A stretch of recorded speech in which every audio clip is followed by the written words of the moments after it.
Hello everyone, welcome to Skyfarer, where we're doing space trains! It's a game about steampunk and being in the sky, which is kind of like space, but there's more stuff in it. Many more adventures. So today with us, we have Fuzzy, Delphron, BrutalBri, and me, Jules. So let's go around and introduce everyone and go over their characters, and hopefully everyone will enjoy this one shot. So, our newest edition, Brutal. Hi, welcome. Hi, I'm new to this. I'm not new to role playing, but I'm new to Skyfarer, and it seems very cool. Awesome. So, I am playing Nell, Penn. She is the signaler, which, from what I've gathered, is basically the communications person who just talks to any other engines that come in or any creatures that we encounter. So that'll be fun when I inevitably get us into a bad situation. She's a no-nonsense lady. She's kind-hearted. I would say she's like 40 to 50. Yeah, that's... Oh, should I read my little I will never... Oh, I think we can save those until later. Okay. Tell us about yourself, your Twitch channel and all. Oh, okay. I'm BrutalBri on Twitch. I do a lot of RP. I played a character named Gorekill in the Atlas RP on Darkside. It was super fun. I basically got into that when the first season of Darkside launched, and I fell in love with it. So I've been playing D&D for a while, like in person and on stream. So this is my first like little jump out of D&D 5e. So well, fortunately it's a way simpler system than D&D. Yeah. So it's going to be exciting. Delphron, who are you? I don't recognize you. Who are you? What's that on your head, sir? Hello. So Delphron, Irish LGBT streamer here on Twitch. I'm relatively new to role-playing. My first time was here on this channel as the vampires. I loved it. It was so good. But yes, we're back again. This time I'm playing Jules Grayson, who is the ship's navigator, which in his mind, he just points and like the ship is going to go there. And if you fight him on it, just don't fight him on it because he'll babble. Okay. This is going to be good. Sweet. And last but not least, Fuzzy. Who are you? Who are you playing? Oh God, who am I? Right. Hello, I'm Constance Smythe-Jones. Well, my character's Constance. I'm Fuzzy. Constance Smythe-Jones, and she's very posh, and she's very calm, and she's the first officer, and everything is going to be fine. Everything's going to be great. Smooth by the books, nothing's going to go wrong at all. She's going to manage the hell out of the rest of the crew, and everything is going to be wonderful. We're going to have a lovely time. It's going to be lovely, yes. Wonderful. No problems. Smooth voyage. It's lovely. It's fine.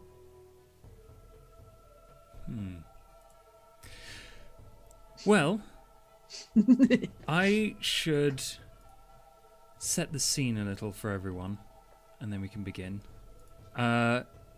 Your captain is Crucius Banrain, a scarred, grizzled, mustachioed gentleman with a bald head and a severe look on his face.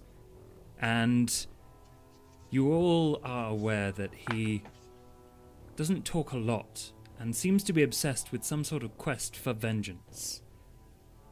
And seems to be prepared to sacrifice a lot of things. Aboard the locomotive, which I haven't named. So if anyone wants to suggest a name for it, I'm down with that. The Lady Jane. The Lady Jane? That's my idea, anyway. Sounds good for me. The Lady Jane, a locomotive which is both... has two traits which we need to decide, as they will help / hinder you on your adventures. Uh-oh. And you know what? We'll post a thing in the Discord That's a list of stuff. Or you could give it 2 traits that you make up. Could be cursed, could be heavily armored, could be quick. How about tiny and beautiful? That's good. Mm-hmm. Because it's like, oh, that's adorable. We got the most tiny bijou, adorable little engine. Yeah. Little precious little thing. Yeah, it's just like chuff chuff chuff chuff chuff. Yeah, it's beautiful in more than one way. It sounds amazing. It's like stereotypical, cute chuff chuff chuff sounds. It makes beautiful plumes of coloured smoke out of its chimney stack. Nice. Okay, this is the Lady Jane, a beautiful and tiny locomotive. Although cursed and haunted sounds like a real good trip. That would be quite an adventure. I could also go for cursed and haunted. This is between 3 of you. It's. What do you reckon? What do you reckon? Bree? I say, well, it is a one-shot, so let's shove in all the most horrible stuff. So let's make it cursed and haunted. All right. Okay. Cool. Okay. I'm going to say it's beautiful anyway, but in a acquired aesthetic kind of way. Is it basically a gothic mansion version of a steam train? Yeah, it looks like a smaller version of those giant spaceships from Warhammer 40k. Oh, yes. It is haunted. It's got a rep. It's got a rep. Oh, we don't go on the Lady Jane. Yep. Oh, no, you don't want to go on that. You Why? don't want to go on the Lady Jane. Things happen on the Lady Jane. Yes. You were Say also the aware spectre. the Lady Jane is carrying passengers, one of which is an avaricious manager of the Windward Company, a mercenary company akin to the East India Company in real life, but for space. And I think, yeah, we'll just plunge it right into the deep end. All of you hear the burst of pressure as a harpoon cannon erupts, and you hear the ching ching ching ching as chains that attach to this harpoon re-spool out real fast behind it, and you hear a squeal in the sky that pierces the very fabric of this locomotive.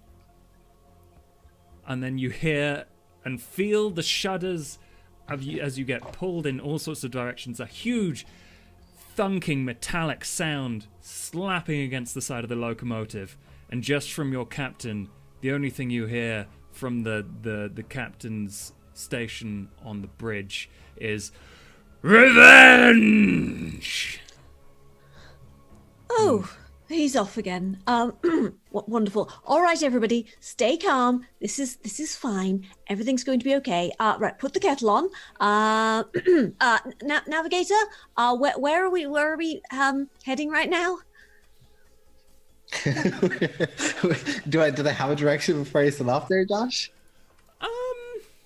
So Or was it kind your of looking to current see? position, or your previous position on the sky that you were aware of, was headed to a small homestead to deliver some stuff for one of your passengers. However, you did have to go through some dangerous terrain, and you were stopping moments before this happened. Oh dear. Right. So Listen, this isn't my fault. Okay, I warned you before. This is a dangerous route. look, it's fine.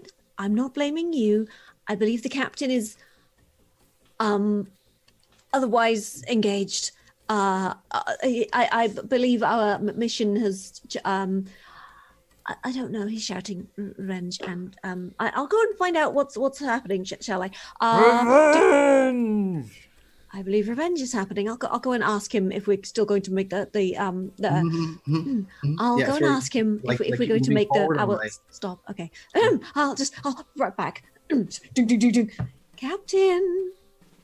Revenge! Yes, Captain, revenge. I'm just gonna open the door and You just see your captain white knuckle clenching onto a railing, staring out of the stained glass window at a hideous something blur for you in the distance as the entire locomotive is basically being pulled sideways along on this chain. Oh, Captain, do you think we're going to make our stop? Or we have plans changed? You get no response. Captain? He doesn't even turn around. I sort of wave my hand in front of his eyes. Captain! He might as well be a statue. Would you like a cup of tea, Captain? Tot of gin? Gin? Turns around and stares you down like an entirely shadow face, aside from a glint in one eye, and then turns back to the window.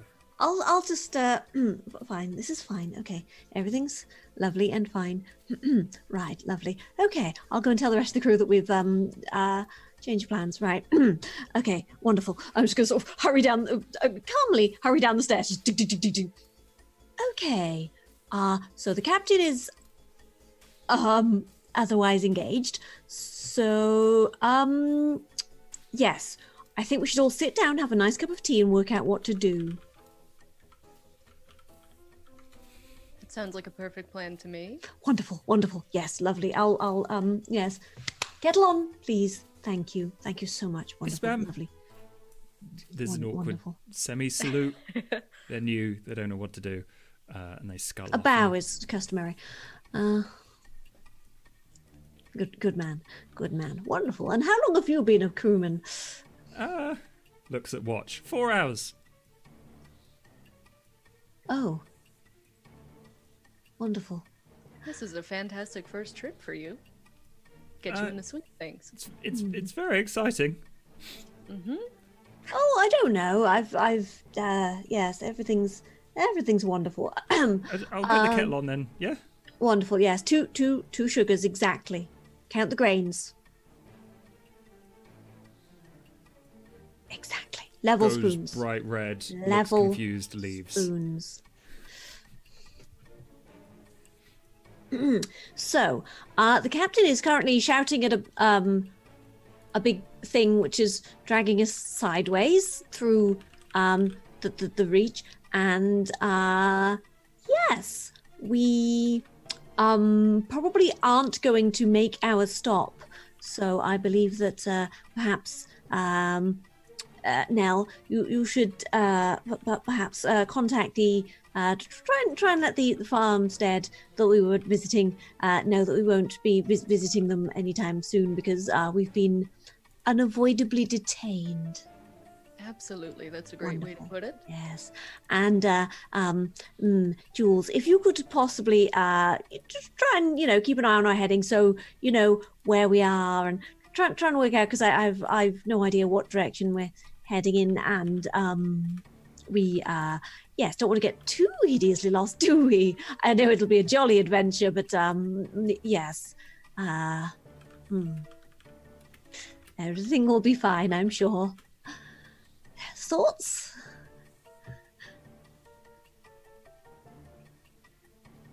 No? No, then just comments, thoughts, any ideas?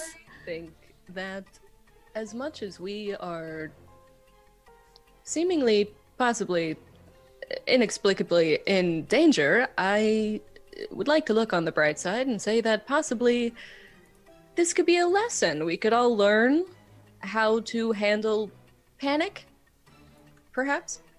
I'm not panicking. Of course not. I do look like I'm panicking. I am just shoving it right down inside me.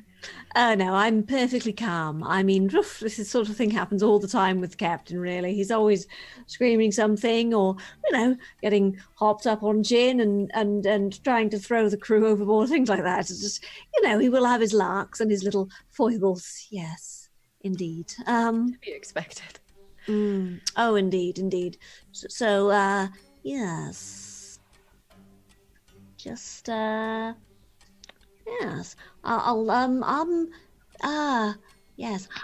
don't know what we're do you know what I'm going to do? I'm going to try and work out what it is we're actually attached to. I feel like that might be a wise idea.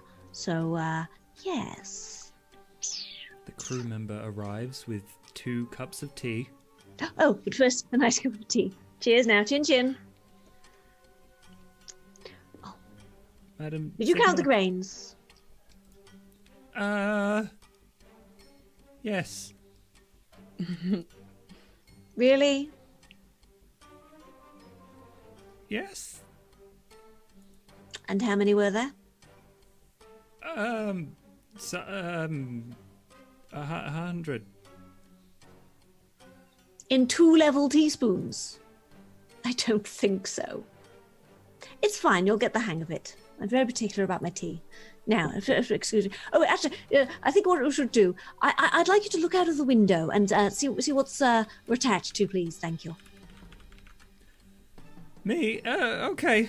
I think now is a good time to roll your profession for commanding. You are the first officer. You have given a command. So, in this system, you get 2d10 plus, I'm gonna say, iron. Iron. Oh, good. That's good. Because iron's my best one. All right, 2d10 plus. So that's 2d10 plus 2, yeah. Yeah. There's a 2D, macro for it. Is that roll profession 2d10 keep highest or? That's it. Okay. Right, plus 2.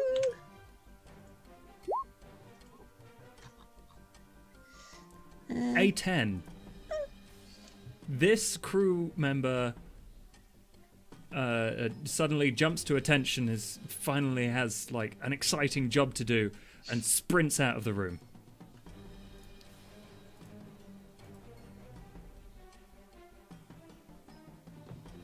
Well, you'll go far. Or die trying. Wonderful. Sure, yes. we'll be back with great and safe news. Yes. So while we wait, how is the bats are quite lovely this time of year? Do you not think? Absolutely. Yes. Bats, and I hear the scribe spinsters have been giving people some trouble over in the. Yes, it's they're quite screamy this time of year. I hear. Yes, and Lovely. Clockwork Sun is being all clockwork and sunlight. Sunlight, yes. Very clockworky and sunny, I hear. Yes. I hear the light makes you go completely mad and turns you to crystal as well. Very strange. Very strange.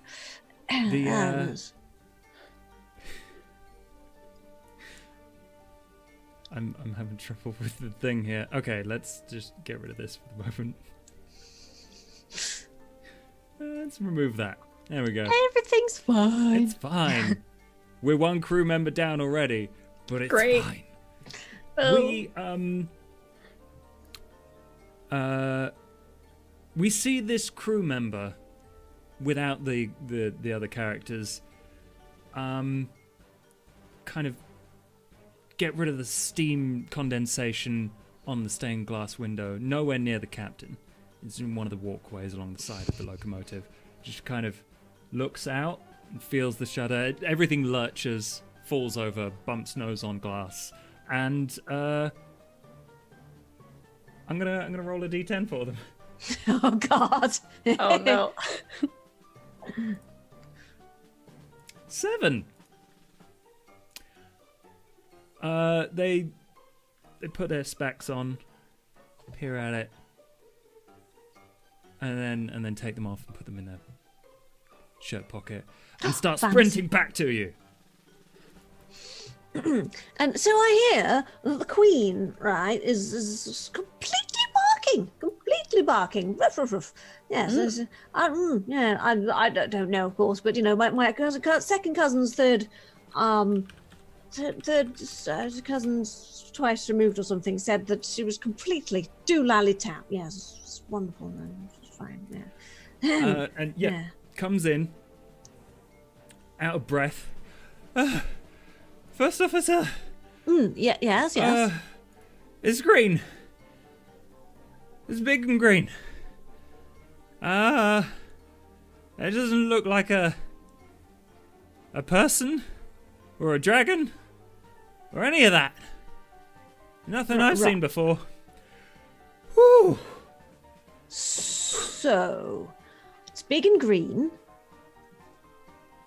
and we're attached to it. It's moving away pretty quick. Wonderful. Okay, I'm sure that'll be fine. I'm sure it's friendly. Yes. Yes. Perhaps I should go try to speak to it. If you think that's certainly, yes. Yes, that sounds like a marvelous idea. Yes, please I'm a do. very Please do. skilled communicator. Yes, indeed. I know. Why we hired you. Yes. I will try to. I guess, is there like a top deck where it's open so I could see it? Or is it just there all is enclosed? There is the footplate, which is where people do most of the controlling of the locomotive from. So I imagine that you have a station there where you would be able to see it as well as use various communication devices. She got a semaphore lamp. Most definitely. You also would know that if you do want a very clear view of this, you could go outside. You would need to put on a void suit, and it would be very cold. They're not the most reliable way of surviving in the void, although it's not an entire, completely void landscape. It is full of rocks and like the tiniest bit of atmosphere that you would be able to survive in for a very short amount of time. So I guess you have the choice to go to your station, or you could pop your head out the roof. I will go to my station. Okay, wonderful. And how do you try and communicate with... now you can see it. It's basically exactly as this crew member described. At the extent of the chain with a harpoon in it is a big green blob. Does it seem to have any like facial features at all, or no? Like any definable features? Let's see. With a D10 roll, you will be doing this with mirrors. Okay. And if you have anything that might be appropriate. Ooh. That did not work. Weird. Or did it?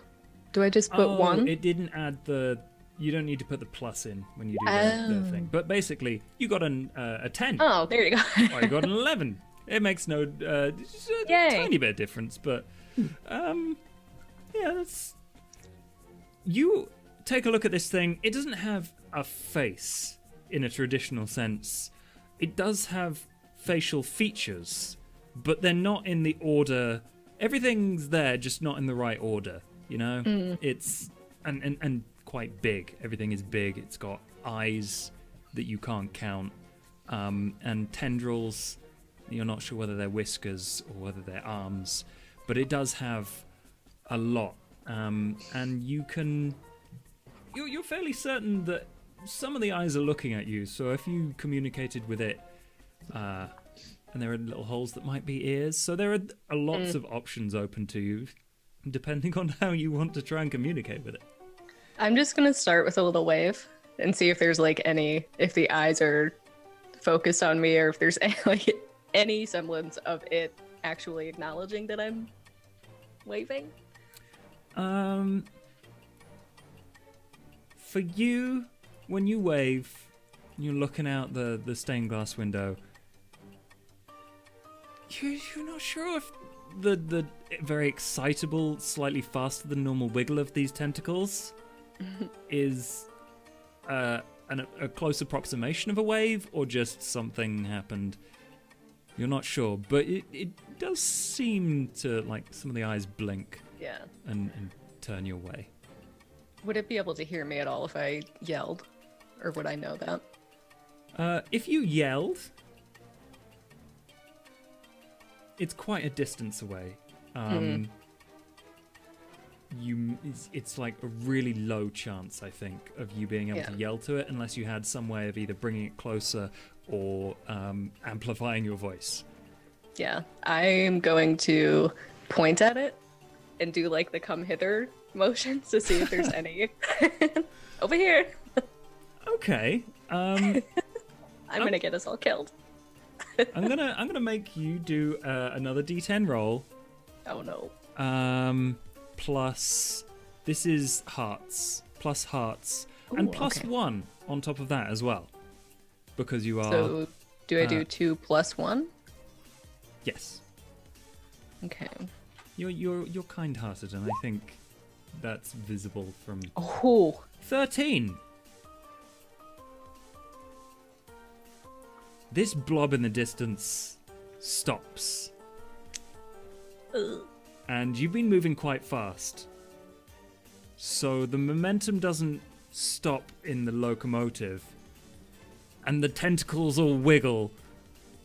And you can see the slack in the chain very quickly coiling up on itself as it, contracts. Oh boy. I would say if we're getting closer to it and I feel like there might be a higher chance that it could hear me, I would just say, will have followed you up and be like, oh boy. It's working, see? perhaps we could reverse thrust a little, thank you. Sure. Fine. It's not making any aggressive actions toward us, it doesn't Yes, seem. but I just feel like it might take it amiss if we, slam into it sideways. That is true. Yes, let's not bang into it if we possibly can. Wonderful, thank you. Lovely. They get a lovely. 6. And yeah, they turn on the engine. And steam propels out kind of the side jets, I guess they would be. It starts to slow you down, but you're fairly certain at this point you're probably on a collision course. Oh boy. Okay, full stop, everybody, full stop, reverse thrust. Thank you, wonderful, lovely. Thank you, full thrust, yes, lovely. Full thrust. Backwards, full thrust backwards, full reverse. Yeah, you're gonna have to do a profession roll for that. Okay, Hearts. that's fine. Hearts. Oh god. Okay, hearts that's a 1.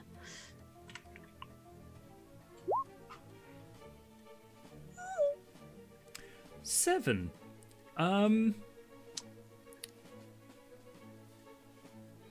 The engineer stands at his post and kind of fiddles with the levers a little bit, and you're certain you've spent some time, judging distances and momentum. You're either going to hit it lightly, or you're going to graze it, or you're going to stop right next to it. Depends on what it's made out of. Oh, wonderful. Okay, so might give it a love tap. So I'd brace yourselves. Just hold on to something. Everything's going to be fine. But if we could brace, I'm just going to be yelling. We might give you a love tap, so brace yourself. Please don't use the words love tap. We don't know whether it might. We don't know whether it might think we're flirting with it, dear. Nell. Just a like tap, not a love tap, not yet.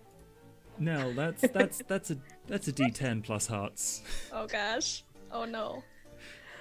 I tell you, if anything, if we end up with any extra holes in this engine, I'm going to be very, very unhappy.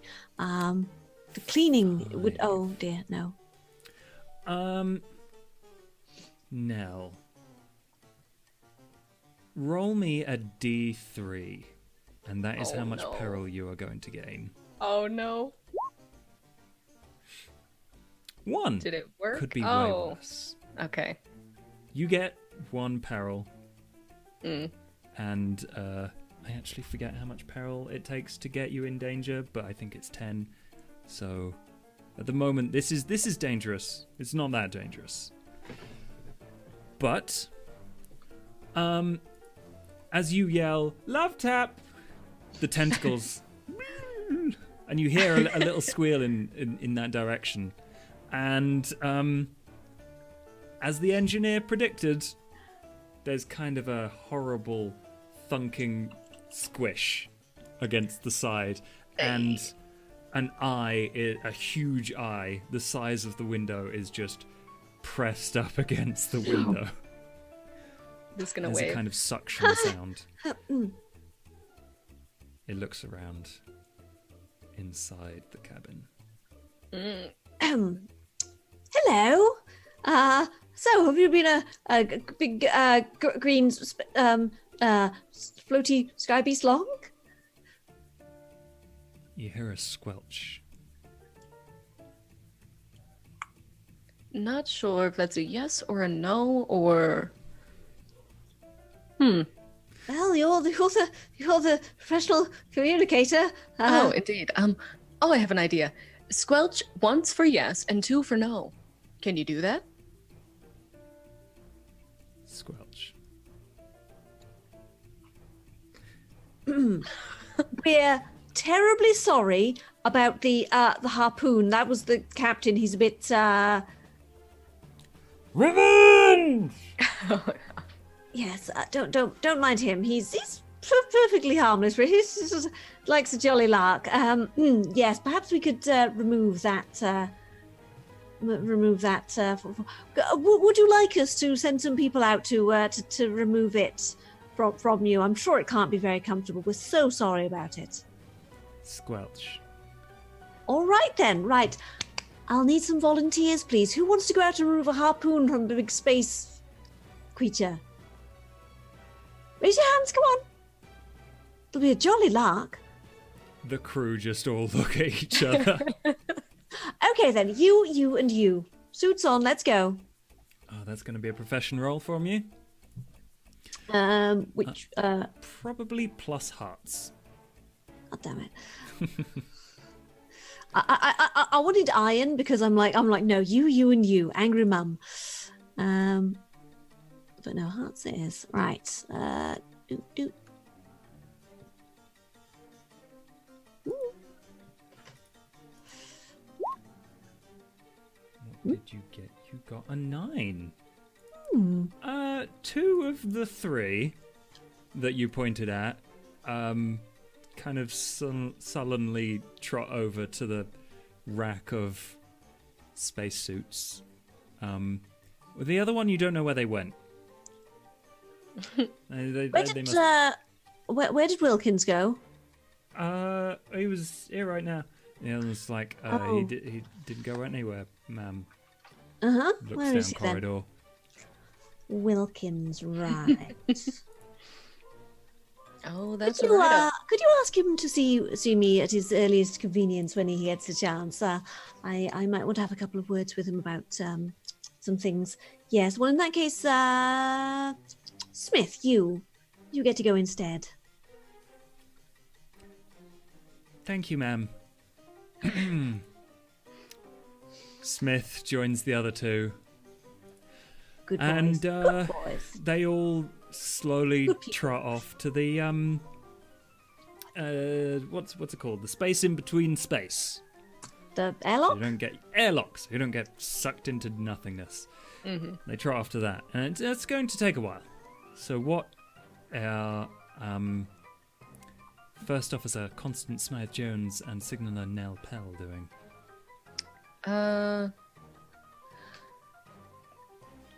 Do you know why the captain would like revenge on you? Squelch. Is it something that he... Did you do something to him? Squelch. And at this point, I'm going to need you to do a Oh no. mirrors roll. Okay. Oh no. I don't like mirrors. You're the communicator. Oh. 6.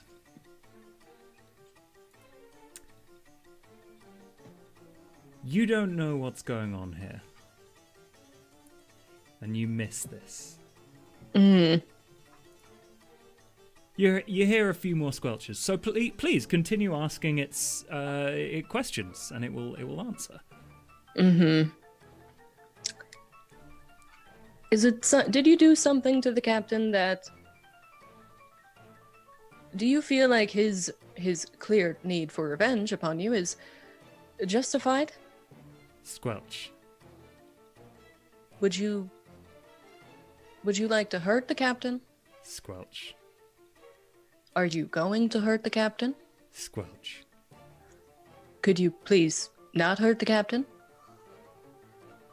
Squelch. Okay, it's only ever answered with one squelch. Are we sure I can understand us? I have no idea. Could you possibly squelch twice just for a test? Squelch. No. Two squelches. We just want to make sure you can understand us. Squelch. I think it said yes, it can understand us. Or it's just squelching, and it can't understand us.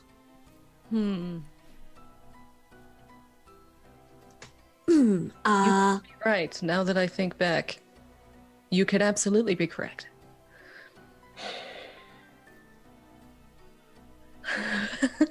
I was going to say, can you squelch twice, but it would have just squelched once. Yes, we're going to send some people out to yes, we're sending some people out now. Please don't eat them or do anything terrible to them. They're here to help you, I promise you. Please don't eat the crew. We need them. Squelch. Okay. Are you even capable of squelching twice? Squelch, squelch. Are you just messing with us? Squelch. Oh, I see. We've got a sassy one. That's rather droll, actually. Lovely, wonderful. All right, well, Is it just, we can just see like a giant eye against the window, like that's all we're seeing? Yeah, pretty much. Oh boy. There are would you care for a cup of tea while we wait? Squelch. Absolutely. It's good. Wellingsley, I'm going to need you, please, to make a large vat of tea. big one. Yes, ma'am. Yes, just bring the whole urn, please. Thank you. Lovely, wonderful. And two normal teas. Mine, flat. Count the grains. Yes, ma'am. You know how particular I am about my tea. Off we go. Wonderful, lovely. You clap, runs off. God, I'd hate to be my own. Yeah, I'd hate my character to be my boss. It's just like, oh my. Can you blink that big, beautiful eye that you have?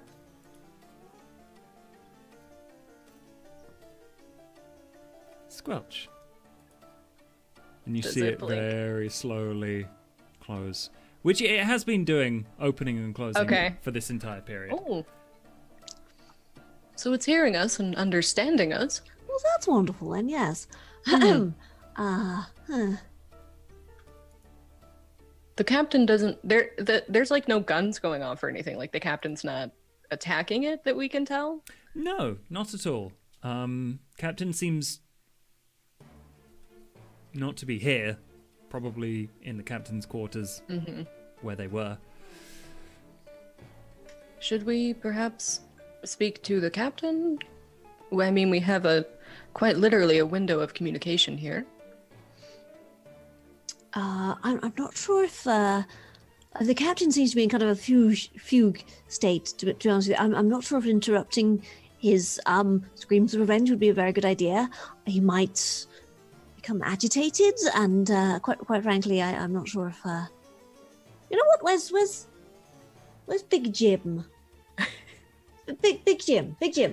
Here, please. Thank you. Right, Big Jim. The captain is a little, as you may have noticed, the captain's a little, what's the word? You know, irate at the moment. He might start perhaps performing some unwise actions on this obviously rather friendly creature. Perhaps you could just go and, keep him company, and if he attempts to do anything unwise, perhaps you could, here, take these manacles, just pop these manacles on him if he tries to, just for his own good, just for his own health and safety, just pop the manacles on him if he gets a bit,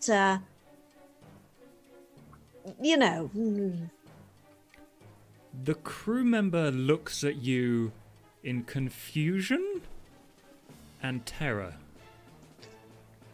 Put manacles on the captain if he goes doolally tap, all right? That's an order, please. Thank you so very much. I have my notebook here. Profession with irons. Could I help, or I don't know how that works. Like, could I try and convince him as well?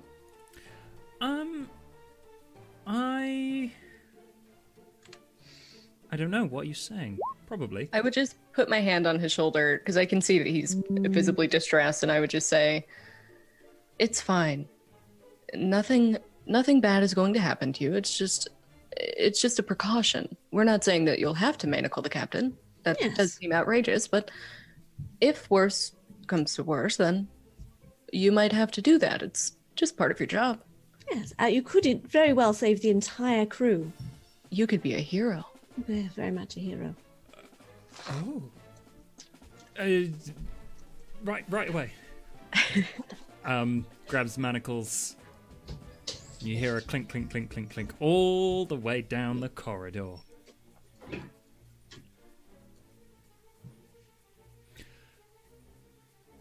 Meanwhile, outside. Oh no. The three that you ordered to remove the harpoon are having a tough time of it.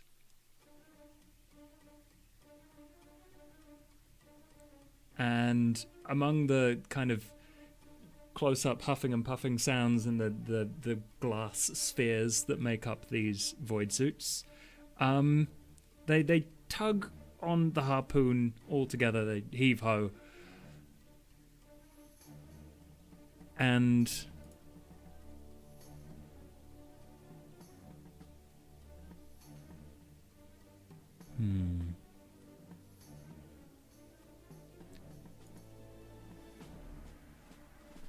then we cut to black. We fade to black. It gets really intense. No. And then a moment later, we see the interior with the first officer and the signaller. And you see these three pop down, covered in green goo, out of the airlock. And they just kind of give you a blank stare. How did it go? Everything all right there? Yeah, it's wonderful. It's nice and warm in here. It is rather toasty, yes. So tell me, where did you manage to succeed to do the thing with the? Yes, we did it.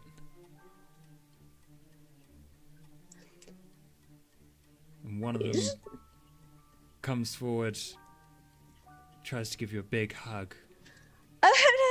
Just absolutely fine. Stay right where you are. This is a brand new blouse. Thank you very much. You're behaving a little oddly, if I may say so. You may say so. Continues to walk towards you to give you a big hug. If he gets so close enough, I'm just going to be like, no, I don't think so, and boot him squarely in the groin. Okay. No touching, thank you. He will get very close, and you will have to. That is a D10 plus iron. Right. What's my iron? It's 2. I got Baby Shark in my head. I'm so sorry. Somebody mentioned it, and it's just.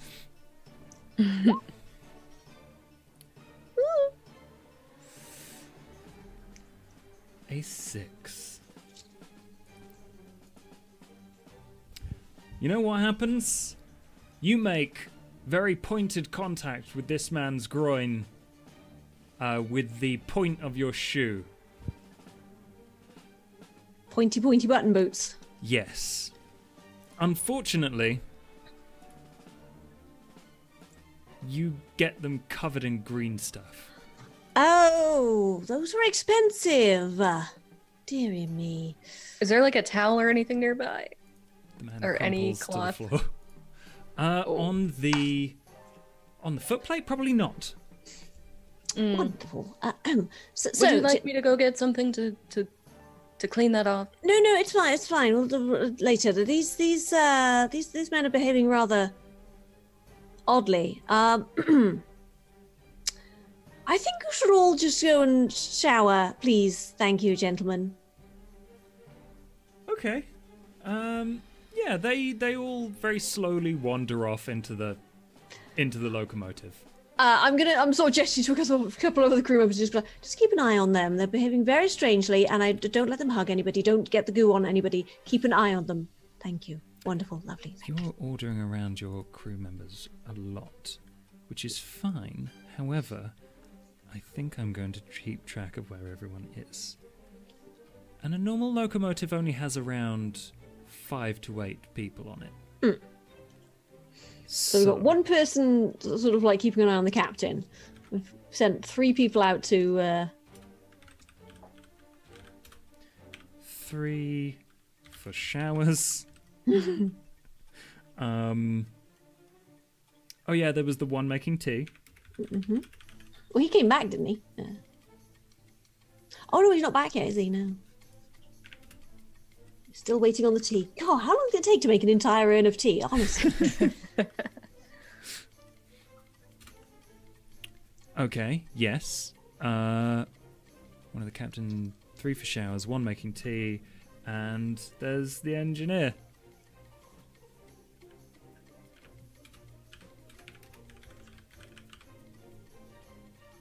And then there's the captain, of course. So at the moment, the only person who's not doing something is the engineer. Who's just... What's the engineer's name? The engineer's name is Caprice. Oh, She's, Caprice. Caprice, do be a darling, and could you just keep an eye on them? I'm rather worried about they're a bit touched in the head. I don't know. There's something odd going on there. Okay. No, I don't like to be touched. Well, you don't want the locomotive going anywhere, do you? At the moment, I think just making sure that they're not. We should be. I don't think we're going anywhere right now. Yes.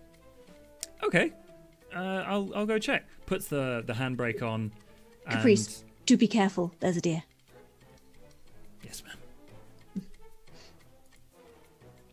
And she jogs off to see what the other 3 are doing. There's a small scream you hear later as you realise that she must have walked in on them in the shower. I'm just like... yeah. Oh, Lord. Oh, dear. Oh, silly me. Should have mentioned that. Oh, well, never mind. Right. For all that revenge that the captain was screaming about, he doesn't seem to be doing much in the way of... Oh, don't say things like that. You'll jinx it. Where is that tea? Honestly. A man runs up to the 2 of you with tea. Ah, wonderful. Where's the tureen of tea as well? I can't move both. Sorry, ma'am. Guests first, though. God, where's your manners? Guests always served first. Oh, yeah, of course. Guests. Puts it down on the floor and goes. You hear a scraping as a huge tureen of tea. I'm just bend down, pick the tea up. There you go, dear. And that gets very slowly hoisted up into the airlock. And then very slowly you hear like clanks and everything. Very slowly hoisted up out of the locomotive. and there's just a sploosh. Tease up. Do enjoy it. Squelch. So, our giant eyeball creature. So call you. What should we call you? How about Rick? Do you like Rick? Squelch, squelch. Petunia? Squelch, squelch. Franklin? Squelch. Ah. Wonderful. Right, Franklin, if we might.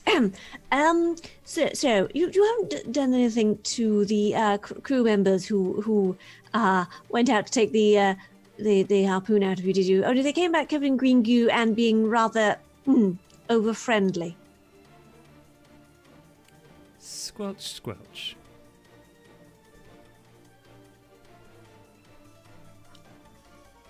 Did something in your biology cause them to perhaps become a little inebriated or something? Squelch, squelch. Do you know why they tried to hug me? Squelch. And at this moment, the crew member returns from outside,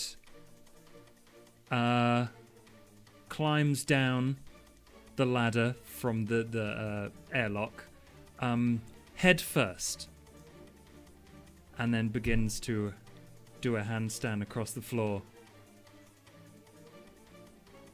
The one who was putting the tea out the airlock. The one who was putting the tea out the airlock. Is he covered in green goo? Maybe.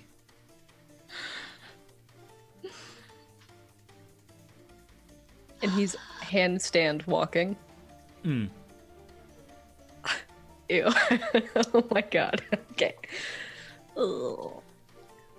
Is that normal behavior for this one? Not sure. Nope. This... Is this the new one? Yeah, this is the new one. You wouldn't know.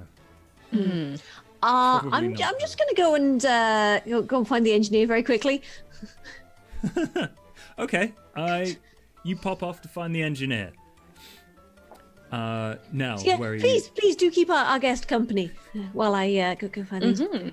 Absolutely. I'll be right back. Just don't go anywhere. It's fine. Everything's fine. Yes, wonderful, lovely. Yeah. Nell, are you going to stay here? Are you going to go with the first officer? I'm gonna stay here and just chat up this thing. There is a lot of squelching. Nell.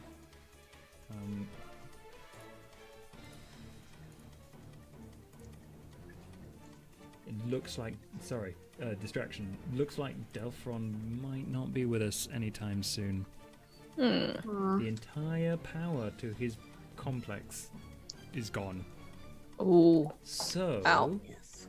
Squelch. Squelch. Squelch. Yes. Nell, you continue chatting with this squelchy friend of yours, and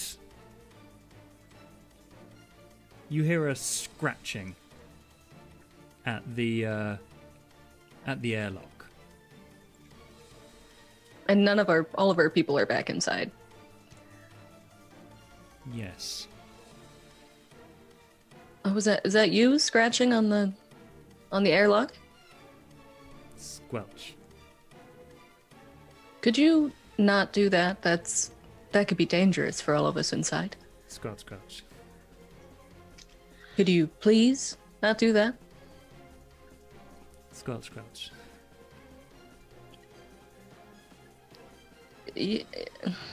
Well, do you wish us harm? Squelch, squelch. Well, if you disrupt that airlock, you'll be harming all of us. The scratching stops, but only for a moment, and then you hear kind of a hiss of air escaping, and a kind of screeching of metal. Just a moment, please. I'm just gonna turn around and just yell. anyone who is there anyone available? I think like everyone's busy, aren't they? Oh no. Oh no. Well, I've just run down to get the engineer to be like, okay, we need to Yeah. go now. I do believe we might be in horrible danger, so perhaps we could just get her fired up and, yes, leave immediately. Thank you. 1 second. Apparently, the buffering is really bad. I am dropping lots of frames. Oh, how'd that happen? Woo! It's the monster. I noticed about a couple. I think you've only been dropping for a minute or so. So Okay. Squelch. Yeah, I'm still dropping lots of frames. I don't know what changed. I didn't do anything. I promise. One by one, we're all going to be taken out. Well, if Josh goes, then it's all of us. It's your fault. You all chose haunted and cursed. Darn it. We should have gone with tiny and beautiful. Oh, sorry, Deli. You're currently a dice roller. My apologies, everyone, for technical difficulties. Yay! It wouldn't be an RP game without technical difficulties. Oh, it Yeah. really wouldn't. I'm so glad we're a real RP game. I'm gonna put that there for the moment. Even though it ruins my beautiful setup. There we go. Okay. Yeah, apologies for all of that. But let's continue. I will reset the scene so everyone knows what is going on, and I will quickly recap for Delphron's benefit. Please. So, after the harpoon went into this green blob thing, Okay, it's a green blob.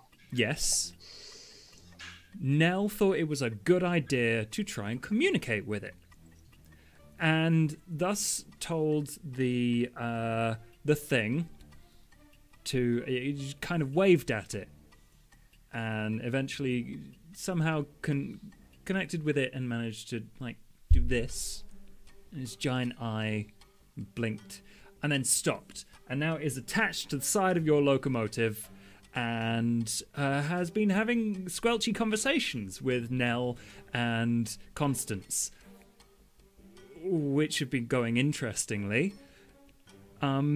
They've sent people to pull out the harpoon, who came back a little bit weird. Sent out a person to give it tea, like a vat of tea. And that person came back doing a handstand. So First Officer Constance went to go and check on the people who came back, make sure they're not doing anything weird. And Nell is continuing the conversation with the green blob, which is attempting to get in through the airlock currently. I was leaving the room and yelling. Yeah. Yeah, trying to convince it not to, but that didn't seem to work. Right.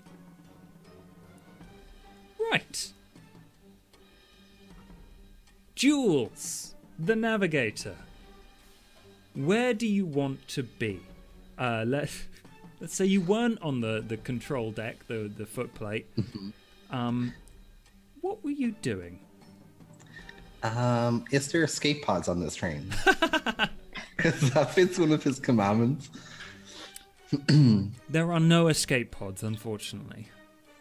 Okay, so I'm gonna say that maybe he was like trying to get out the airlock, maybe, and realized the thing that's where it was aiming for, coming from, and realized that's kind of like he's kind of screwed. So maybe in the initial like thing, he got trapped in somewhere in like a room or something, or something.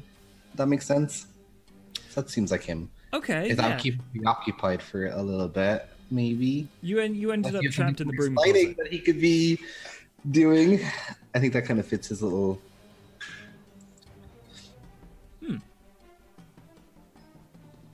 All right.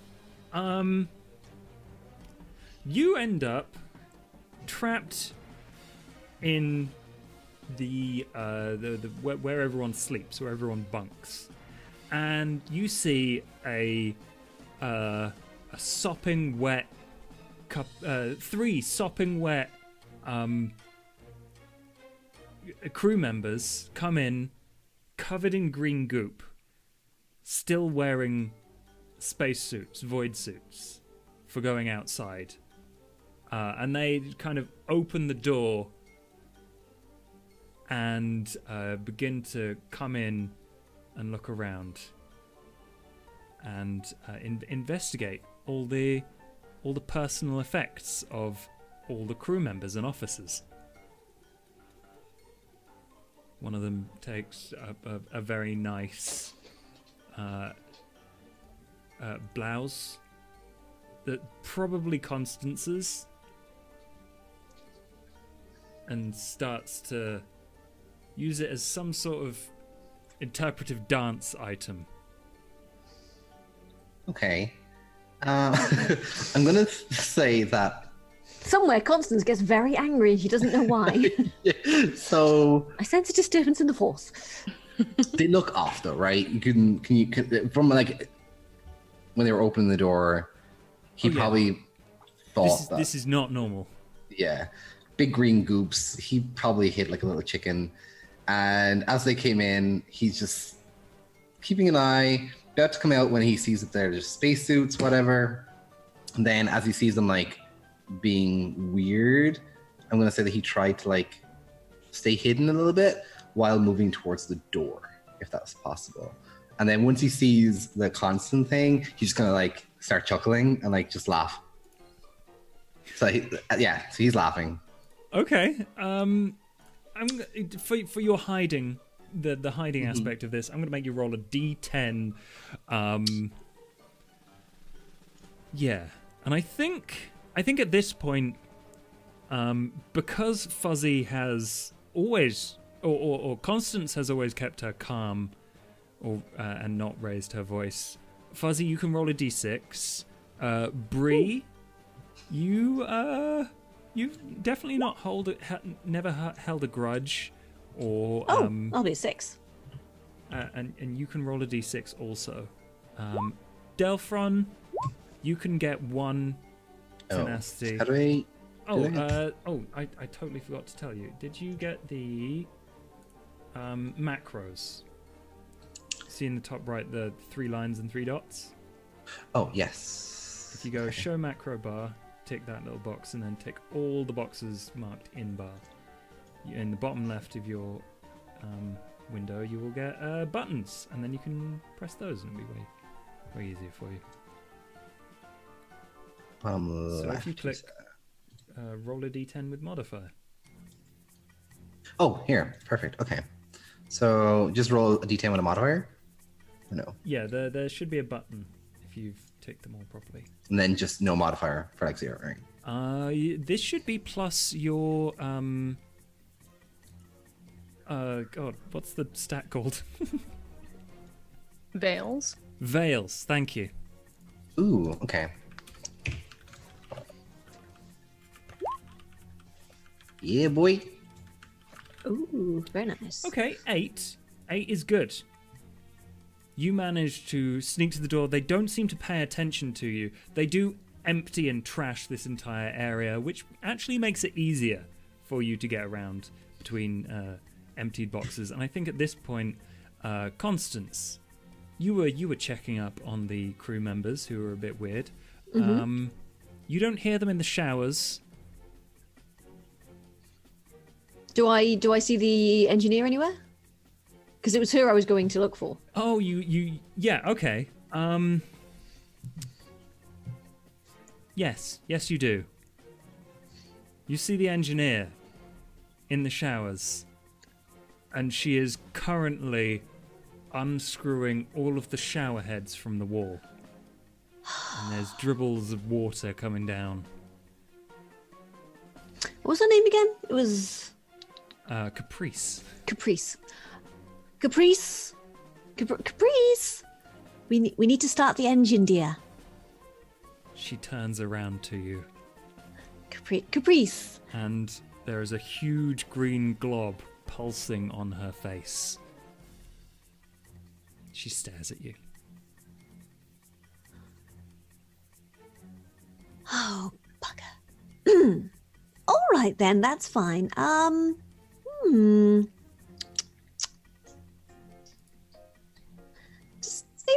have fun with the showers. I'll be right back. I'll be right back. And I'm just gonna turn around and then run back upstairs and just be sort of like, okay. So you know, you probably collide with Nell, who is also running. Also running and screaming.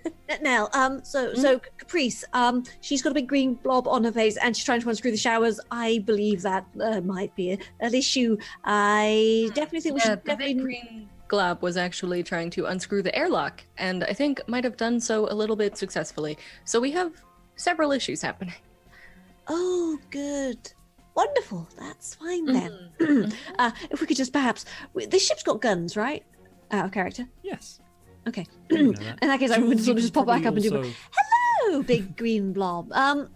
So, I believe you may be interfering with our crew somewhat, and I would very much like it if you would stop. And I'm afraid that if you do not stop, we will be forced to use self-defense against you, because we'd very much not to be dead. You do understand? Nothing personal, but I will be forced to fire our cannons broadside directly into your visage. Squelch, Yes. squelch. I'd very much like it if you'd stop interfering with the crew. Squelch. Will you stop interfering with the crew? Squelch, squelch. Fine then. I'm going Could to you- march off to the guns. Could you kindly detach yourself from our vessel here Squelch. and perhaps give us some space while we figure things out? Yeah, I would hate to have to fire upon you. Squelch. And yeah, I think Jules, you are going He's to get probably one up with peril. the cannons, I want to say. In the meantime. I think all of you should have one peril at this point. Do I add one? I already have one. Oh, add one, yes. Mm-hmm.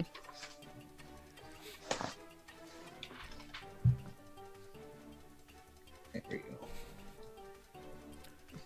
go. Yeah, and it replies, Squelch, to you now. Jules, where would you like to be? You can be in the corridor, you can have escaped the carnage. Yeah, he's escaping the carnage, his bloody weirdos, and he's making his way towards the weapons because he's not risking getting taken over. Judging from like their goofy ectoplasm, shall we say? Okay, you probably end up in the same place as Constance then. Oh, Jules. Bloody Hello. hell, are you?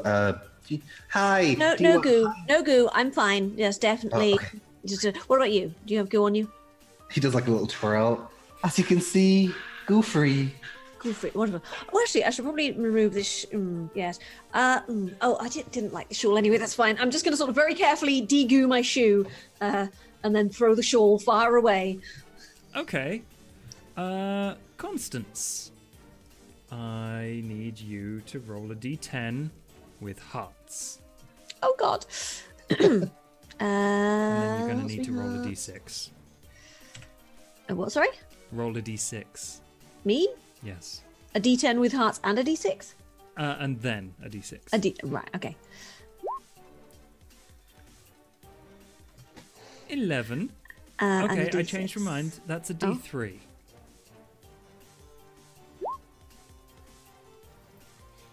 Done. Add Oh, yeah, 2 go. peril. 2 peril. Okay, as that's fine. You take this very fine shawl and you very thoroughly wipe down your boot. Being very careful not to get any on my fingers as well. I'm being like, Oh yeah.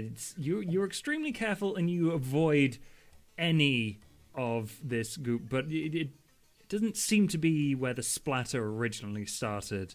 Yeah, you successfully clean your shoe with no adverse effects. So wait, what do you mean not with it? So the splatter was moving up my boot? Oh, it seemed to have moved, yes, from the toe. Did to I the... did I get it before it got anywhere? You got it. You got Okay, it. cool. It That's seems good. pretty That's good. clean. Whew. Oh goodness, right. Well, if I do go do lally tap, you do have my permission to knock me out and what? Yes. Do you want to? Actually, we need to experiment. There's got to be a way to get rid of this goop. Well, I'm pretty sure it'll just walk off if you leave it there. No, I mean, soap and water, carbolic soap. That's what we that's what we need. We need carbolic soap. Yes. I'm gonna run into the kitchen. I'm gonna sort of like dump the shawl in a the washing up bowl sort of thing, and I'm gonna put some carbolic soap in there, and then get a wooden spoon and just sort of swish it around and see if that shifts the goo. All right then. D10 plus iron. Which is 2. Cool. Oh, wait, no, there we go. Boop.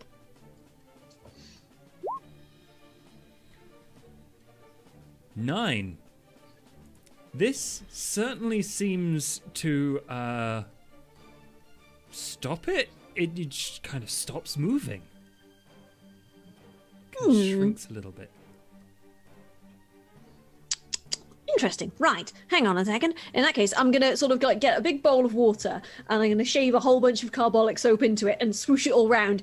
And then I'm going to pick it up and sort of like go down to the showers and find the engineer and then just try and throw the soap into her face. Okay. That's going to be another iron roll. Okay. Come on. Come on.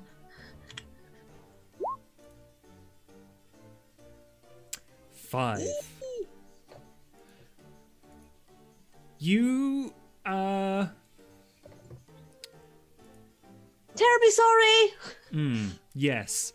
I think because this room is covered in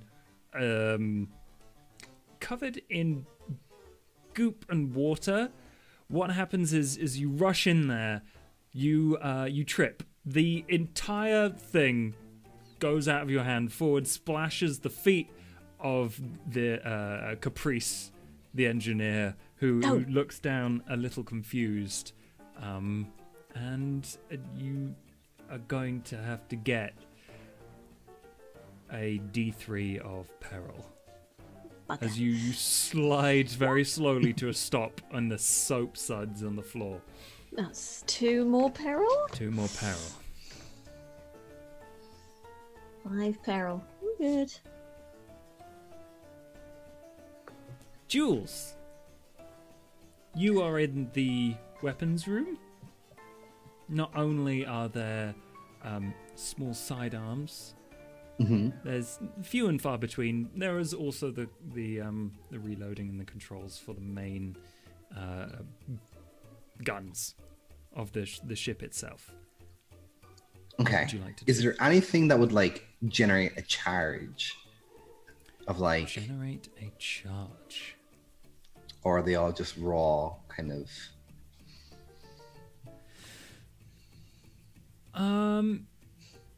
There's definitely gunpowder. Okay. Do you mean static or electric charge, or do you Yeah, mean... and that he could like use to create one if he like fired a weapon. If not, he's probably just going to fire a shot from the main cannons. Just straight off, like he's not gonna wait. Clearly, this thing is not gonna detach itself. Okay, yes. Let's check for this static charge. I'm not sure what's like the smarts roll. Mirrors. Roll plus mirrors, and you are.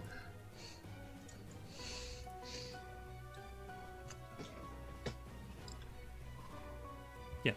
It's 1d10? 1d10 plus your mirrors. Which is none. Ooh, 6. You know what? You don't find a static charge per se. There is, as you reach towards the, I guess, tool bench, a static charge that you feel. But it is on a giant wrench. don't know whether it's charged or had electricity pass through it somehow. You feel the static as you put your hand near it. So there is that. Okay. I'm going to need you to roll a d3 for peril. Oh, wait, where is this? Is it just a d3? No? There should be a d3. Yeah, the a d3. Yeah. 1.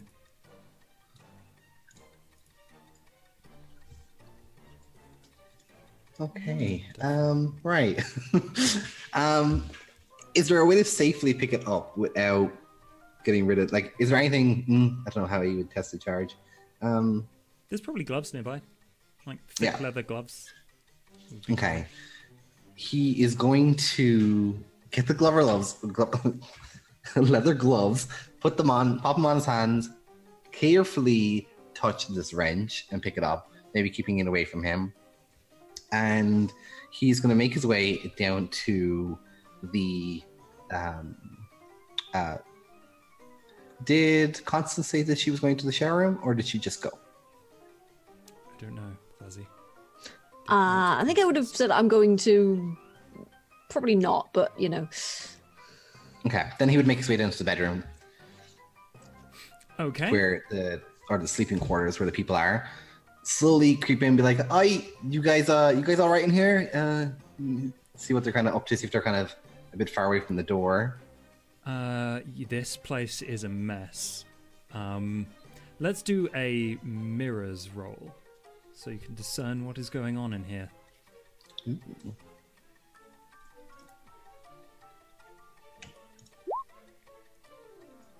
6. You were sneaking, so I would say that what you see in here is the 3 people. They haven't moved. They appear to be dismantling things, beds, cushions. Please gain 1 peril. Okay. As a figure pops out right next to you. I was like, I don't suppose you mind helping me out of here. Jesus, announce yourself, please. Okay. Apologies. Listen. He's a crew member, right? Are they a crew member? This is one of your passengers. This is Is it the Merc or is it the... This is the manager of the Windward company known as Edward. Okay.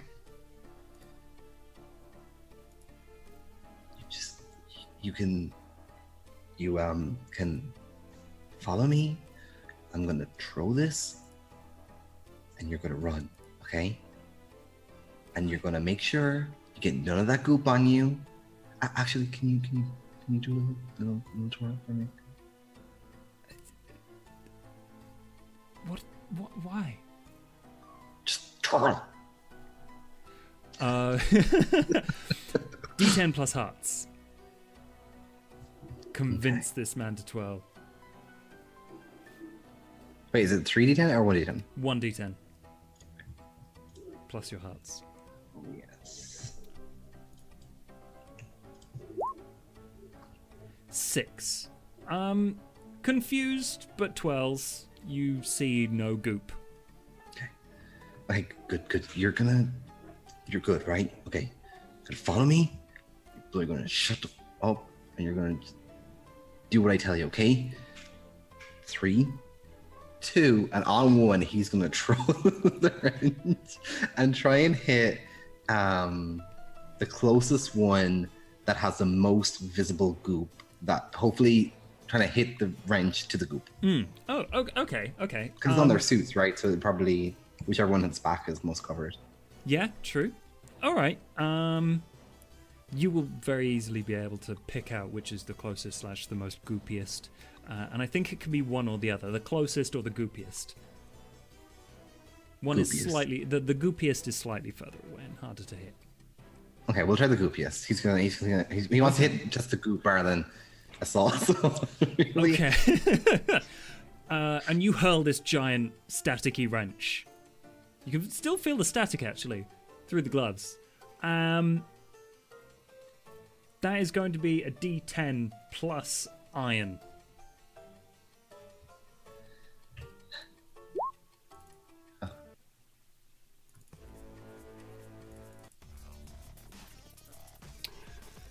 Hmm. 4. Please roll a D6.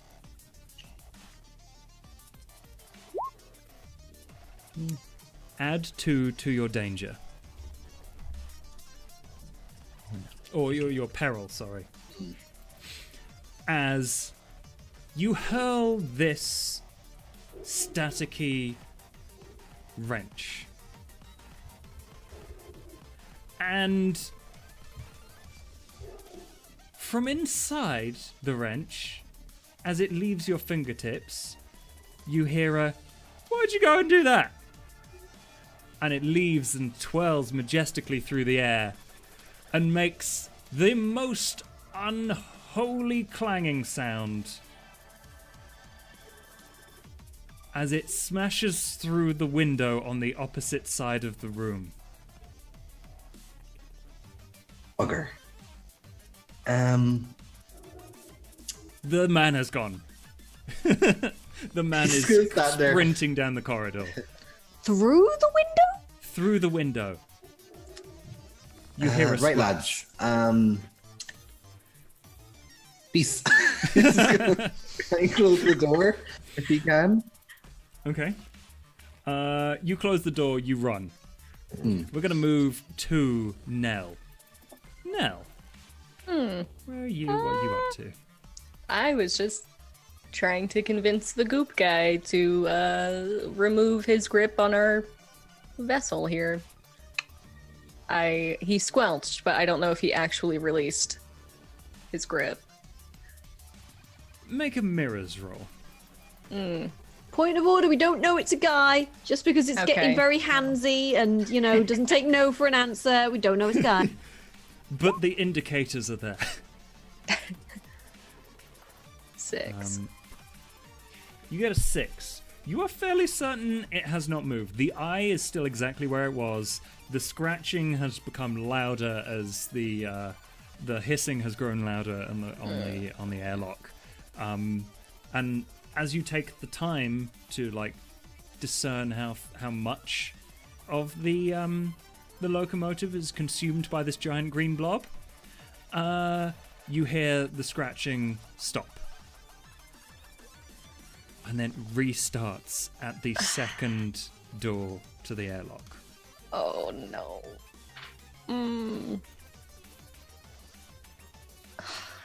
I hate to say this to you, but if you don't stop what you're doing, we're going to have to open fire. Squelch. Oh, no. Make another mirrors roll.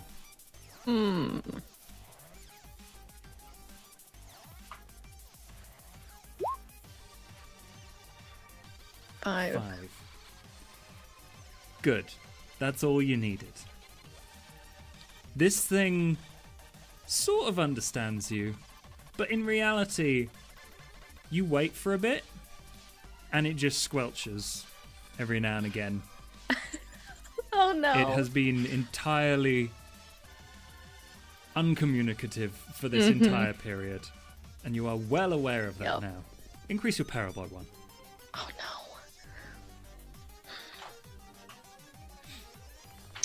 Okay, well, this has been a great chat. I'm glad to have gotten to know you. I will return shortly. I just have to use the ladies' room. Squelch. Yep. Squelch right back at you. I'm just gonna leave, and then I'm gonna go. We need to get to the guns ASAP. Everyone, just walking towards. Anyone? and yelling. The handstanding person handstands over to you and says, "Oh, were you talking to me?" Anyone who, could you? You're an idiot. First off, very rude. Second off, You're rude. Get your locomotive out of my butt. Oh, are you are, oh. Oh. If you don't get your butt out of our locomotive, then we're going to blow it off.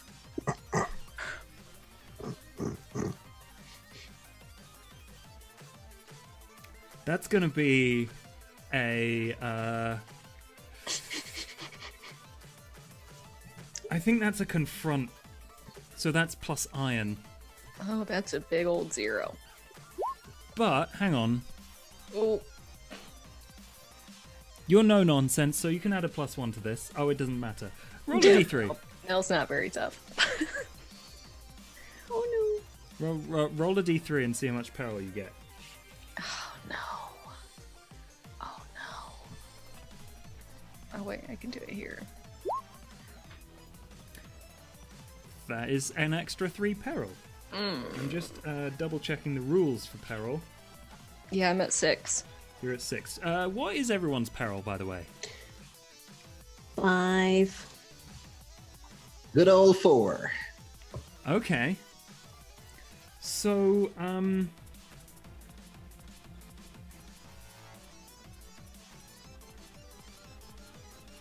I always forget this rule. When a player rolls to see if they succeed or fail, and their result, after modifiers have been applied, is equal to or less than their peril score, they suffer the consequences and are in danger. The in-danger check is done before the peril score is adjusted, not after. If the adjustment takes the peril above the action roll, this is not an issue to the player's next action. It is, however, possible to become in danger even when the player succeeds on a roll. When the character is in danger, they're trapped, outnumbered, overwhelmed by nightmares, humiliated, terrified, knocked out, or otherwise rendered unable to act. So Nell, Yep. you get a bit honest with this giant butt. Yep. It does not approve. And at that moment, a harpoon pierces through the airlock, and a tentacle following it snakes around you. Oh. And grabs you in a vice grip. This is not what I had in mind. If you could kindly let me go, I would very much appreciate that.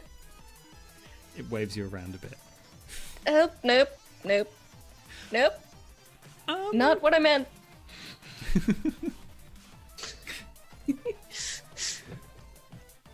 Okay. I think it was Constance and Jules headed in this direction, yes? Well, I was currently sliding in the shower. Oh yeah, we left Constance sliding the shower. The engineer looks down at you. You've reached her feet. It's like, what on earth was that? I was attempting to remove the goo from your face, as I believe it might be controlling your thoughts and actions, dear. I don't think so. No, Why are you taking the showers to bits then? I like it here. Okay, but why are you taking the showers to bits? We need to get the engine started and get out of here because, you know, we're stuck in a big green blob of goo that's trying to violate the ship. I liked the water until you filled it with the bubbly stuff, but, like, things are better when they're smaller. What? Things are better when they're smaller. What things?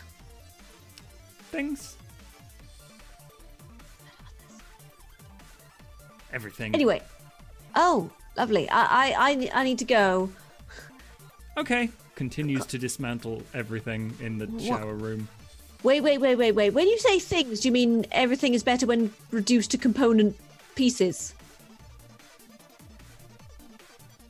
You like things that are small. Smaller than me.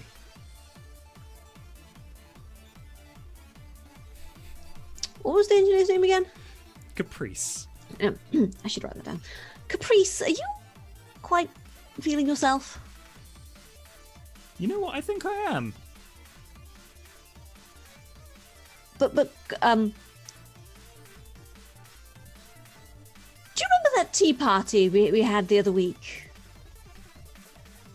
I remember you had a tea. What? Oh, that stuff. What? Goes cold really quick. Caprice, do you remember what we talked about at the tea party we had last week? Are you Caprice now? This is going to be a mirror's role for you. Oh, good. To That's discern as part of this conversation. All right, D10 plus 0, just straight D10. Hang on. Would you get a bonus No, there is a 0. for noble? You talked about a tea party. You get an 8. You get a 9 Right. because of your nobility. Oh, well, lovely. Yeah, asking about your authority. And Caprice says, you know what? I don't like you as the first officer anymore. I think First Officer Squelchy is way better. First Officer Squelchy? Yes. Who's Squelchy? First Officer Squelchy points to giant goop on face. I see. Right, lovely. Well, you and First Officer Squelchy have a lovely time of it. I'll just, okay, right, bye. I'm just going to shut the door to the showers and then lock it and then find something to wedge it with. Okay, you know what? I think, Constance, roll a d6. Right. Bri, roll a d6. And Jules. To 1. 3. Jules, roll a d6. Wait, And is 1 this- good in this instance or bad? don't it's know. not great. That is how much all of your characters gain in tenacity. Huh. Oh, okay. That's For bad. Constance not losing her calm, Bri never holding a grudge. Nope, not even That's for sure. And Jules, your inactivity and decision has been avoided. That's for sure. Okay. Yeah, make sure you record those. And But I had 5 to the 2 I had, or did I just go up to 5? no, you increase it by 5 for however many you had before that. Nell, how much peril do you have, and how much tenacity do you have? I have 5 tenacity and 6 peril. Okay. So I'm fairly certain your last roll was a 3. So if you spend 3 tenacity to reduce your peril to 3, so no, kind of a reducing 1 for 1 basis. yeah. Sorry, 4 because it has to be lower than the roll you made. So if you spend 4 tenacity, lower your peril by 4. Okay. You can describe exactly how you get this tentacle harpoon wielding goop to set you free. Oh. As the communicator, I would like to believe that I have a very compelling argument. Tell us what it is. Okay. I will do that as soon as I come up with one. Shall we Nell give you a would... second because Jules is busy GTFOing?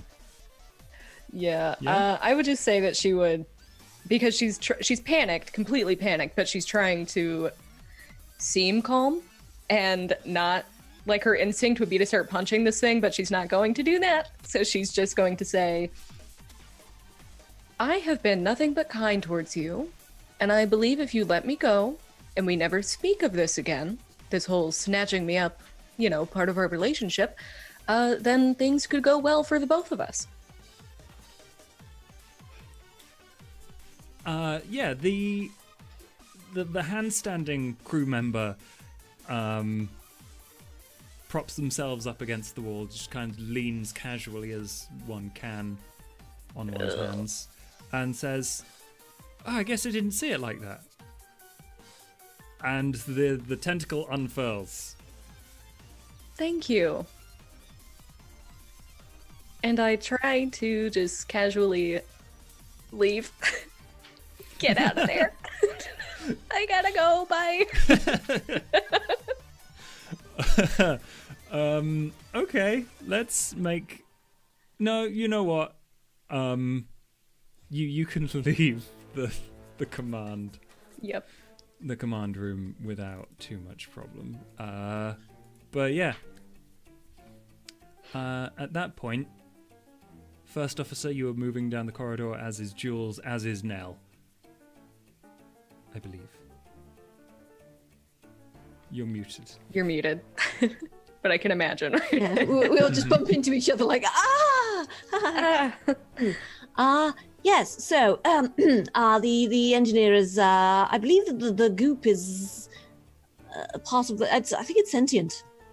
Like, It grabbed me. It may or may not have grabbed me. We should... Do you have goop on you?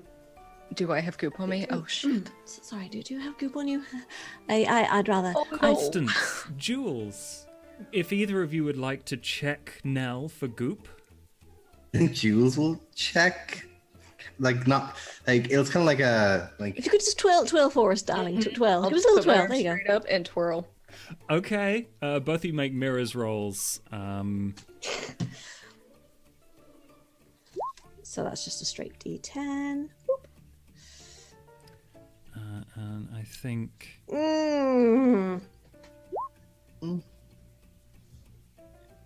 That's a 5 for both of you. Can I do it on myself? Like You can do it on yourself. It will be a just bit harder. mirrors? Yeah. Constance, Jules, gain 1 peril each. 6. Oh my god. That's 4 peril. Oh wait, 5. 6 peril. 6 peril. Well, please tell me what your peril is now. 6. Mine is 2 now that I use the tenacity. I think So that meets your roll. Does it not? yeah, does it have to be lower than my peril? I think so. Equal to or less than. So, Jules, Constance, you're checking Nell as she twirls, and as she twirls, little bits of it fleck off, but you don't see this. Nell stops twirling, and you both look and yeah, it seems fine. That is when a big hand of goo comes from Nell's back and latches onto her face. Oh! You are in danger. I've still got the carbolic soap on me. Yes, you can have that as a condition. Yes, absolutely. totally. Yeah, I would have. So I'm just going to be like, fine. And I'm just going to vigorously rub the hand with the carbolic soap Can I breathe or no? while Am I- scolding it. No, that's very It's naughty very of you. You difficult should to definitely. breathe. Yeah. Rude hand. Honestly, what the earth are you thinking of? Just stop. Unhand her at once. I'm trying to grip it and rip it off of me. I don't know. I'm just flailing. Okay. Can you Presume- reduce your peril now? I have 2, so You could reduce it, unless you want you want to save your if you want to save your tenacity and let the others try and help you. I will. I'll just let it happen because I feel Just go with it. Just go that. with it. yeah. All right. Constance is going with the carbolic soap. Jules, that's an irons roll for you, Constance. I think, in my mind, Constance is on one side of her and Jules on the other side of her. Is there anything behind her where the hand came out of that maybe Jules could just rip off her or just whack with something? Is there anything nearby that he could just kind of... Oh, that's not a good roll. I'm gonna die. That's a bad roll. I'm sorry. If you want to okay. try and whack it off, Jules, you can definitely pick up a tool nearby. There's something. then he's going to grab the straight thing and just... Okay, I'm Jules. trying to do a clean cut on where the... Sorry? That is an iron roll. Damn, that -1. Can't be worse than... Hey, there you go. That's 6. Still better than mine. You might have lost a little bit of your neck, but I mean... What's a little bit of what- concussion between friends? Crewmates. What is your what's your peril? Fine. 5. Okay, good. Is it? So Constance, your peril you say is 6. Yep. Would you like to reduce that with tenacity? Yes. I would like to spend 2 tenacity. Okay. So that takes my peril down to 4, is it? It needs to be lower than the roll you made. So So you would need to take your peril down to 2. I don't 6. I can't lower it then. You try and scrub off this stuff. It seems to have an effect, but you don't really pay attention to the areas you are scrubbing. And the hand just kind of squelches over yours as well. Starts crawling up your arm. Oh dear. No, that's the no. This is quite uncouth. Do mind, sir. Do mind. Unhand me at once. And Jules, you pick up what seems to be a hammer, and quite not deftly. I'm not going to say deftly, but effectively, you manage to smash off this slightly more solid bit of goo that seems to be reaching around from the back and grabbing onto Nell's face. So, Nell, you are no longer in direct peril, but you do have goop, a little bit of goop on you. Jules, you feel the static of this tool cling to you, and you're like, oh, you better not be trying that again.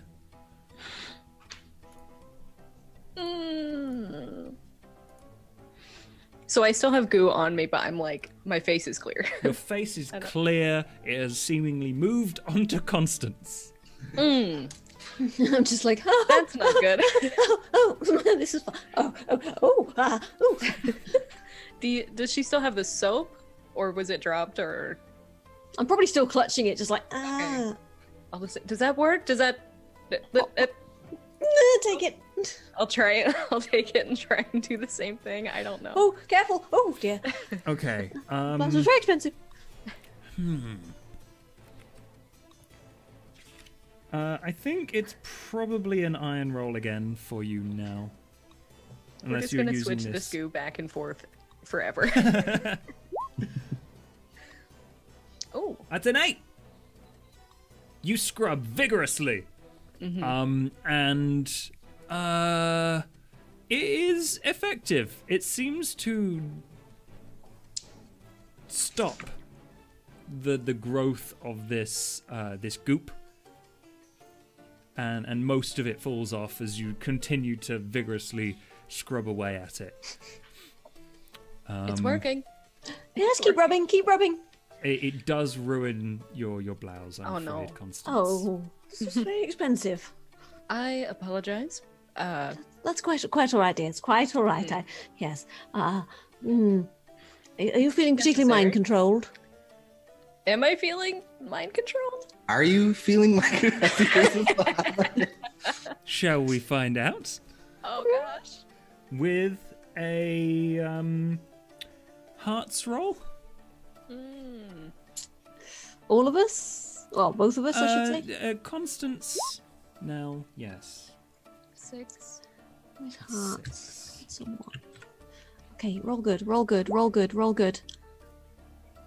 Oh! No. Constance, you have no time for this nonsense. You hear a squelching sound in the back of your mind. You're like, must be. Do you mind? None of that. Yes. Absolutely unbelievable. This is a disciplined mind, and we're having none of that nonsense in here. Thank you very much. No squelching, thank you. And Nell, you are you're fairly convinced that the squelching down the hall is getting louder. But you don't. You feel in control of yourself.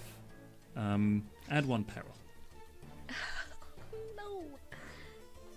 I am perfectly in control of myself. Marvelous, so am I. Well, right, Sounds okay. like something a mind control person would say. I hate squelching, wrong. and I definitely would very much like a cup of tea. Anyway, I think we should get to the guns. Show this thing Absolutely. what for. Yes. I think we've passed the point of communicating, and we should get to the point of shooting now. Yes, indeed. So yes. Agree with that. There's the hole in the ship. We gotta do something. Oh, yeah. Oh, we're breached. Oh dear, that's really bad. Yes. Okay. Well, let's go. Yeah, right now, I'm gonna grab a corner. void suit as I go and just put it. I'm gonna be like, just. I think we should put void suits on if we're breached, and perhaps we should. That's a good idea. I'll do the same. I have I'll see you excellent do that and do ideas. the Okay. same. Under conditions, you can all put protected from the void, and if it comes up in any relevant situation, you can put an extra 1 onto your dice roll. I have good ideas. Yay. Sometimes. Right, so I'm like, come on then, let's go to the get guns. That's right. Everything's going to be fine. You'll see. Oh, wait, we should go and find Big Jim as well. He might be handy in this. I think perhaps the captain might have had a point with the revenge and things. So perhaps we should Revenge? revenge. Yes, you know. I think I know. I sort of understand now why he was perhaps a little ranty about this thing. You will head off to the captain's. Yeah. Okay. Making clear not to step on any gullets in the hallway. Okay. Sure. You're careful. Try not to step on any goop. There is definitely goop. You're not sure whether it was there before or not. But you managed to find the captain's quarters, open the door, and there is just a terrified-looking crew member in there, and you can hear the rattle of the chains, the manacles, Oh. as he just shivers, and it's the manacles are in his hands, and he's just staring at the captain, just making sure he doesn't do anything. Oh, Big Jim, wonderful. Yes, okay. So, change of plans, right? Just leave the captain be. He's fine. Whatever. Yes. So the ship's been sort of breached by weird tentacle goo things, and you need to put a void suit right now and come with us because we need to fire some guns at this big gooey thing and get away rather quickly because half the crew's possessed by goo. The captain whirls around, Oh, Captain! silhouetted by the stars, and you can see the piercing eyes through the shadows, looking at you, Constance, and all you can hear is, First Officer, Sir? are you attempting mutiny with this cuffing nonsense? Oh, no, sir. No. You totally not. sent this man to cuff me. I said that if you behaved irrationally, that he should perhaps subdue just for a little while until you calm down. You've been a little, on edge, sir, with the whole screaming about revenge and, such like, and detaching us to this big goo creature, which is now, attempting to, take over the ship, sir. But I see you are in full control of your faculties, so... That is going to be a that's going to be a D10 plus hearts to convince. Please roll good. I don't want to get murdered by the captain. Thank you. 9. Oh no. 8. 8. Sorry. Yes. The captain pauses for a second, mulls over your words, as you hear the scraping and the crashing of various things in the The distance. chief engineer is currently dismantling the showers, sir. I have her locked in there. I have no idea where they've left because one of the crew is performing handstands. We are on our way to the guns, sir, to break ourselves free from whatever. What is this thing, sir? Signaler Pell. Mm? What do you think we should do here? I think we should kill the fucker. Pardon my French. Language. I do apologize. My goodness. Navigator Grayson. Suggestions? Yeah. We yeah, kill. Shoot, yeah, bang, blow, push, shove, whatever. We need to go. First Officer Smythe-Jones. Sir. I will ignore my suspicions of treachery until later. Do you agree with your crewmates? I think we should give it a jolly good thrashing, yes, sir. Excellent. It is time for revenge! Just points out the door. Sir, Revenge, yes, sir. revenge. Yes, wonderful revenge. Yes, I'll. Yes, wonderful. Good. Let's give it a good seeing to, shall we? Yes. Show the bugger what for. Yeah. And really, Nell, your language. Work on that. It's terrible. Pell has abandoned the. I don't know what came over me. Pell, there is a fun. There is a fun mechanic in this whereby once per. I think session, you are able to change your things, whatever they're called, the I love, I will never, and seemingly I will never hold a grudge does not hold true for you. So I believe you can reduce your peril to 0. Oh, by changing it, I think. Yeah, I would change so it to... So how would you change it? It needs to be an opposite, a reflection. Yeah. I will... A changing of it somehow. Manipulation. Man. I will never hesitate to take action. Because I always do, and I always try to talk things out first, and look where it got me. That's a good one. Okay. So, I will never hold a grudge becomes... I will never hesitate to take action. Hesitate to take action. Wonderful.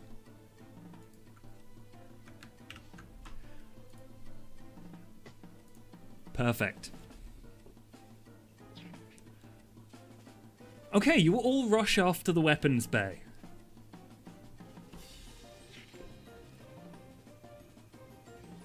You get there. Everyone make a mirrors roll. Oh, dicks. Jules, you get a +1 on this. But you don't need it. I rolled a 9 without a +1 though. Woo! Will I re-roll? No, you get a 10. Sweet. Nell, you're not sure what this is, but it is certainly a figure before you not entirely human, but not entirely opaque either. And as Constance rushes into the room, prepares the cannons and whatever weaponry you want to take with you, you ignore it and you begin like loading. I'm just things, loading et again. I'm just like, right, cha-chunk, cha-chunk. What's It's your like, peril? 6. Ah. Can you remove some peril with tenacity? No, because I've only got 3. Oh wait, hang on. I rolled a 3, didn't I? Yeah, it needs to be removed to one, at least one lower than your. Yeah, no, I can't then. God damn it. Jules, you know exactly who this is because you hear them talk. They seem to be. You can see them better than the others. There seems to be an engineer in grubby overall leather, a very mucky face, and a giant wrench in the tool belt, as well as a giant hammer, which you recognise as the tools that you have been using to beat up goo. And it just says, "Oh, you're back, are you? Oh, well, good for you," and slaps a meaty hand on Constance's shoulder. You freeze. Hello? Yeah, you found them, did you? Oh, yeah. Well, I'm not getting them back, because one of them's covered in goo, and the other appears to be floating through the void. Thanks for that.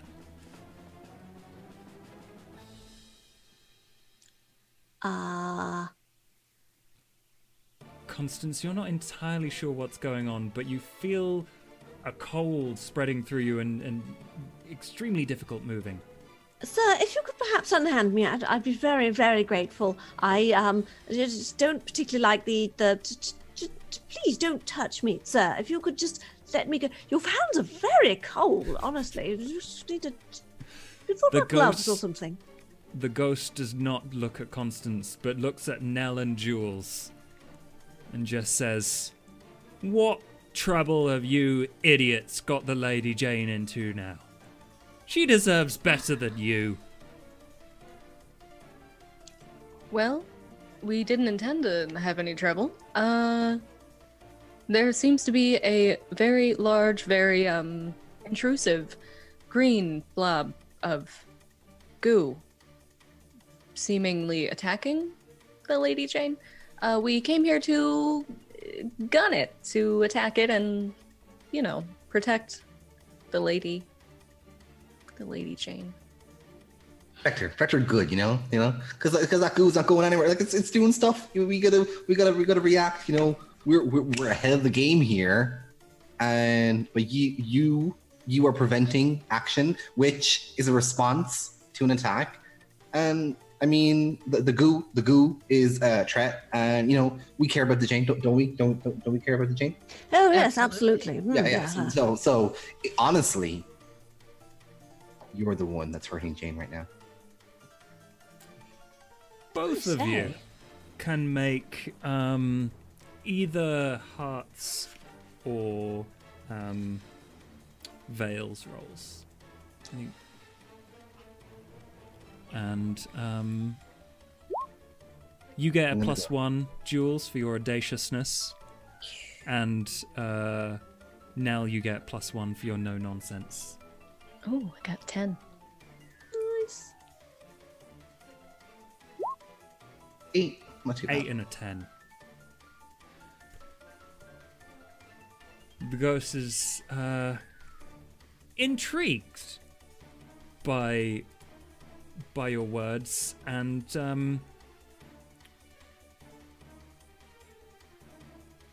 well, don't just stand there looking at me. Let's go of Constance.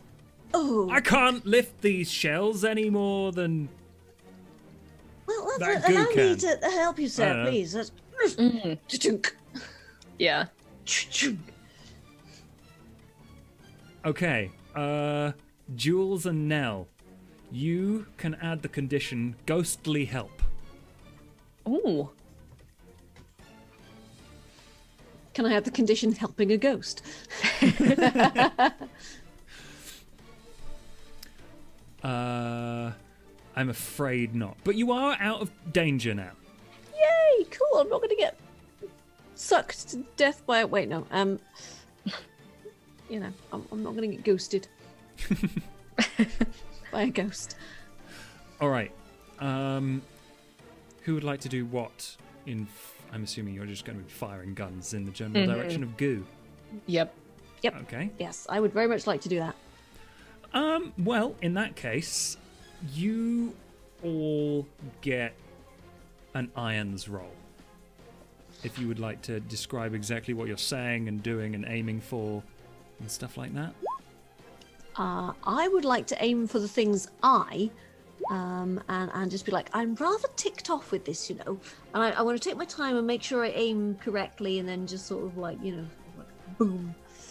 You take a little bit longer, but you can add one for your perfectionism. Mm-hmm. Nell gets a 7. All right, it's Jules 10. gets a 3. So that add a 1, so that's a +3. Nice. Jules is not going to be much help here at all. He's kind of, you know, that kind of person who's helping but not helping. Like they're lifting the bullet, but their hands aren't really touching the bullet. Like behind you, they're like, "You sure that's good?" I'm kind of like, Do you mind? I'm just you know, a little bit to the right, maybe. I'm just turning around like, right. Nobody likes a backseat gunner. All right, just go and do something else, please. I'm trying to concentrate. You remember that next time you're sitting in that chair and you're. And what? And what? What was that, Nels? Very important things at play here. Let's fire. Yes, perhaps? Indeed.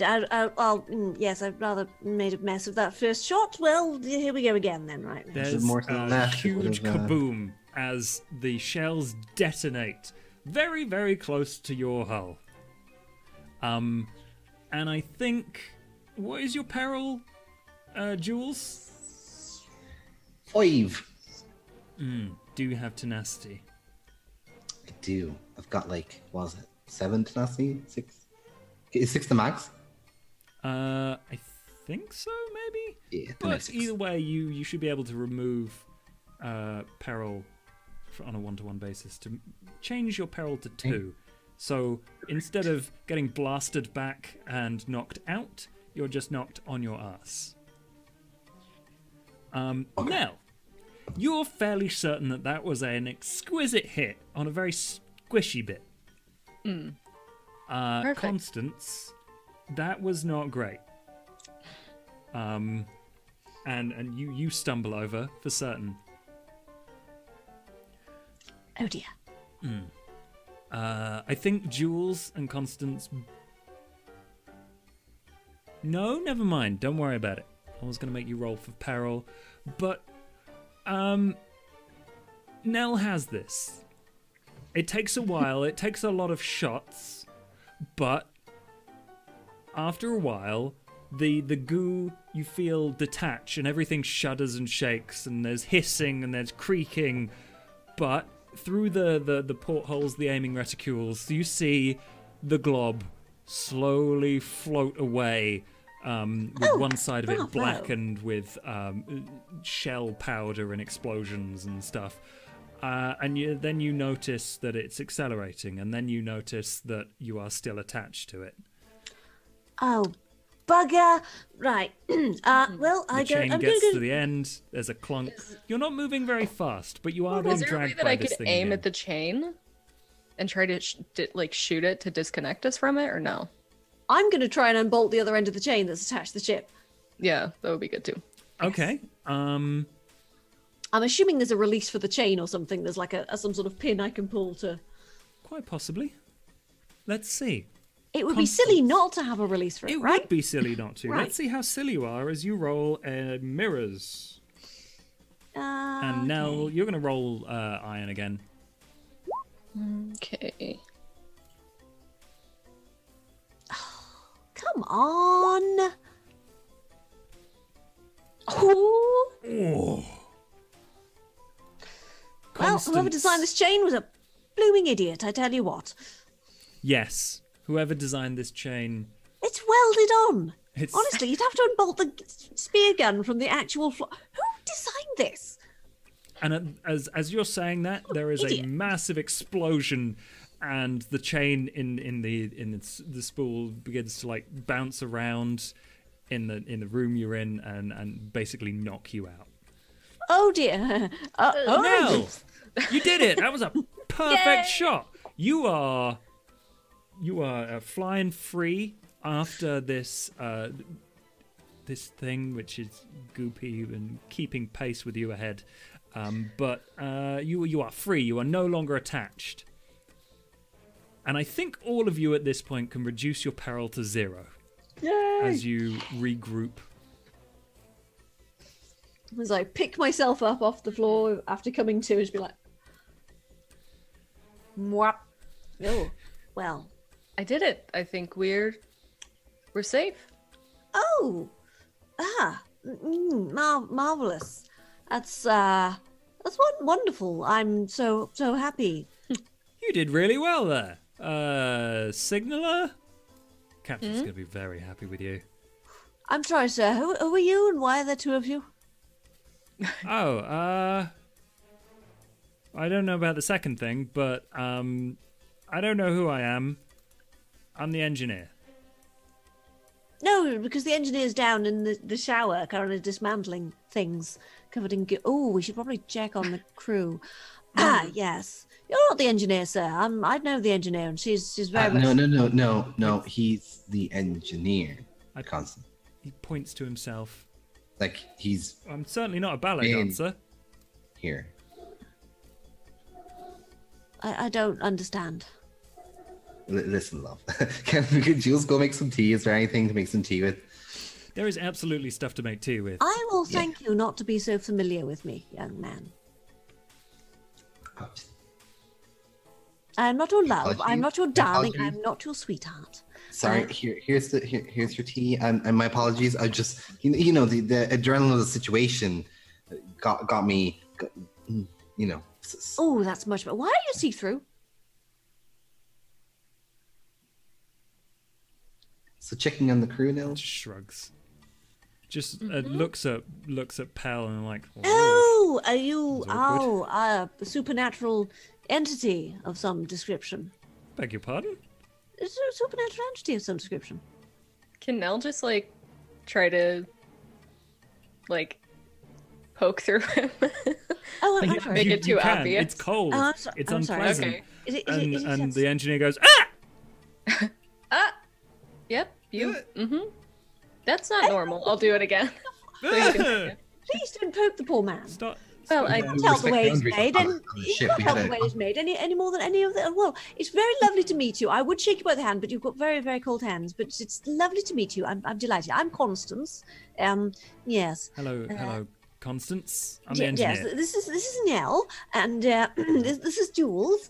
We are the crew of the ship. Obviously, the captain's somewhere about. I don't know. I've seen you about. Yeah. Oh, wonderful. Well, what was your name, sir? I'm the engineer. Oh, wonderful. Well, Mr. Engineer, it's lovely to meet you.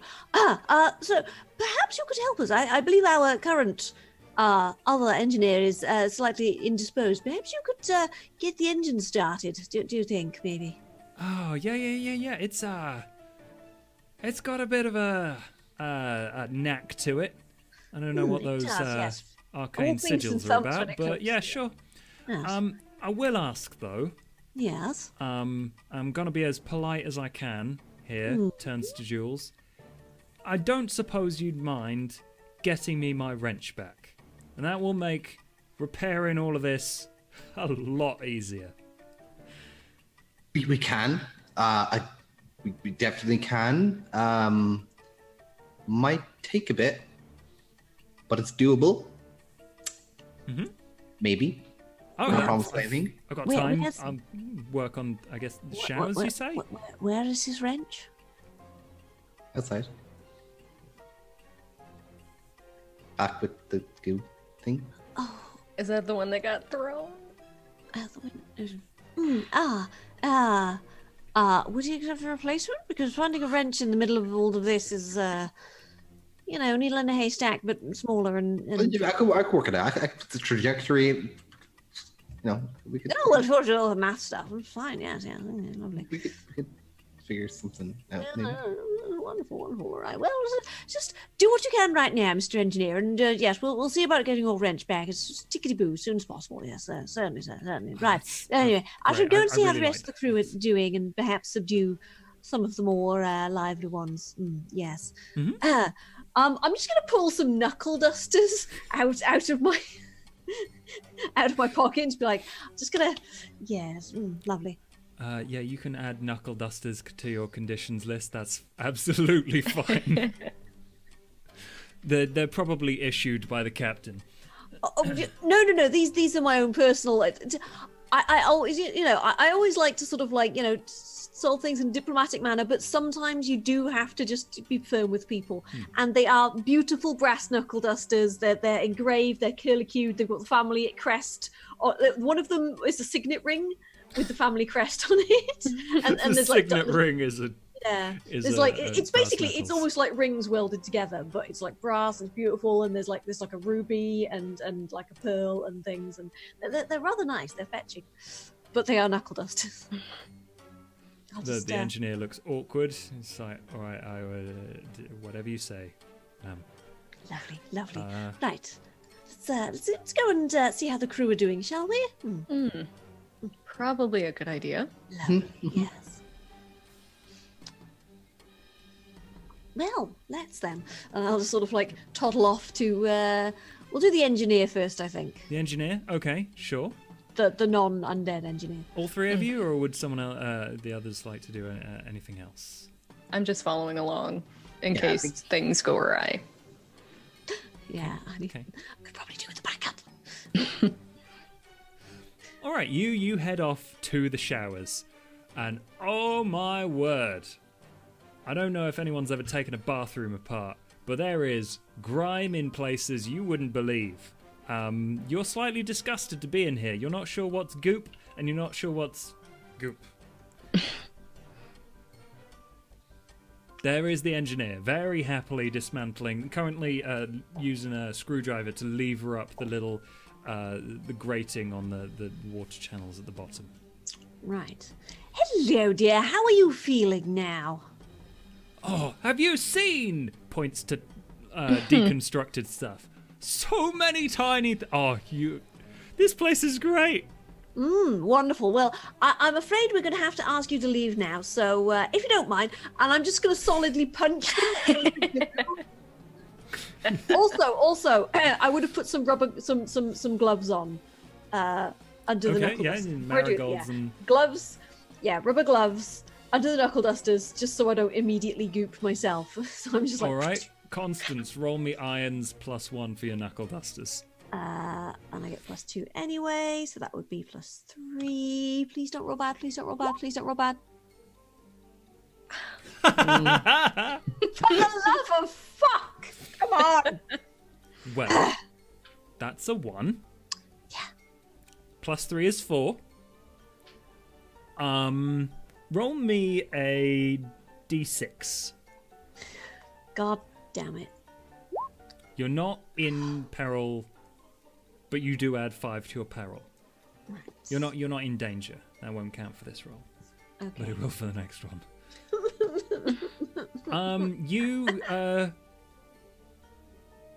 Oh God, what do you even wreck? I don't know. You wreck something that you shouldn't. Punch clean through a pipe and it starts spraying water everywhere. Water everywhere. The water level. Yeah. In my eyes. Oh gosh. And the engineer's just like, now you're getting it. Yes. Yes, indeed. Oh dear. Yeah, the engineer bent down just as you went over, and you went over her head. Oh bother. Now, Jules, you want to try anything? I'll just say I have a feeling that wasn't the plan. No, you could say that. Yes, definitely. I feel like it might have been more, If you want to do something, please feel free. Can Jules pick up a tile and just hit her? With a tile. You had. Yeah. Iron +1 for tiles. It's gonna be a chair next. That's a 7. Okay. You destroy a bit of the floor, and then you see the engineer's head through the shattering of this tile, and then it flops to the floor.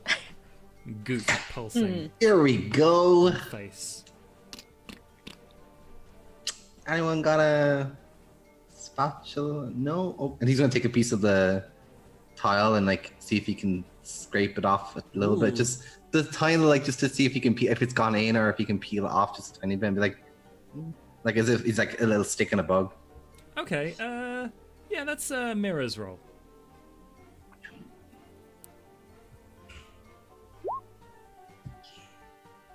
$10.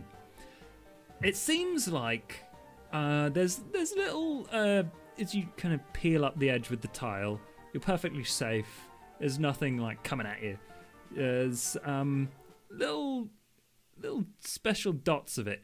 They're slightly different color, slightly more yellowy than I've been imagining this thing as green. I don't know what everyone else has been imagining it as. It seem to be stuck, but when you pull them hard enough, they kind of pop off. So you're fairly confident that you should be able to remove the goop. Okay, Jules gonna do that. You're a disgusting little bugger, aren't you? And he's gonna grab a little bit more tile just to kind of help and like try and keep his hands a little bit away and just kind of shove it off a little bit onto the ground if he can. The other side of the unconscious body. I think with your high roll and the spare time, there's no time pressure here. You can very carefully remove all of the goop that you see on this engineer, Caprice, and she is unconscious but goop free. Marvelous. Well, let's move her out of here so the goop doesn't get her again. So good job, good man, excellent, wonderful, good, wonderful. Yes. Yeah. Right. I guess each grab an arm of Caprice and drag her. Where do you put Caprice? Probably the officers would have like their own cabins, right? It's connected. I wouldn't recommend going there. It's connected, yes, to the bit that got trashed. In that case, I'm gonna take her to the engine room where the ghost is working. I think we should take her to the engine room so the ghost can keep an eye on her. Looks at you a little bit suspiciously, like, what happened to her?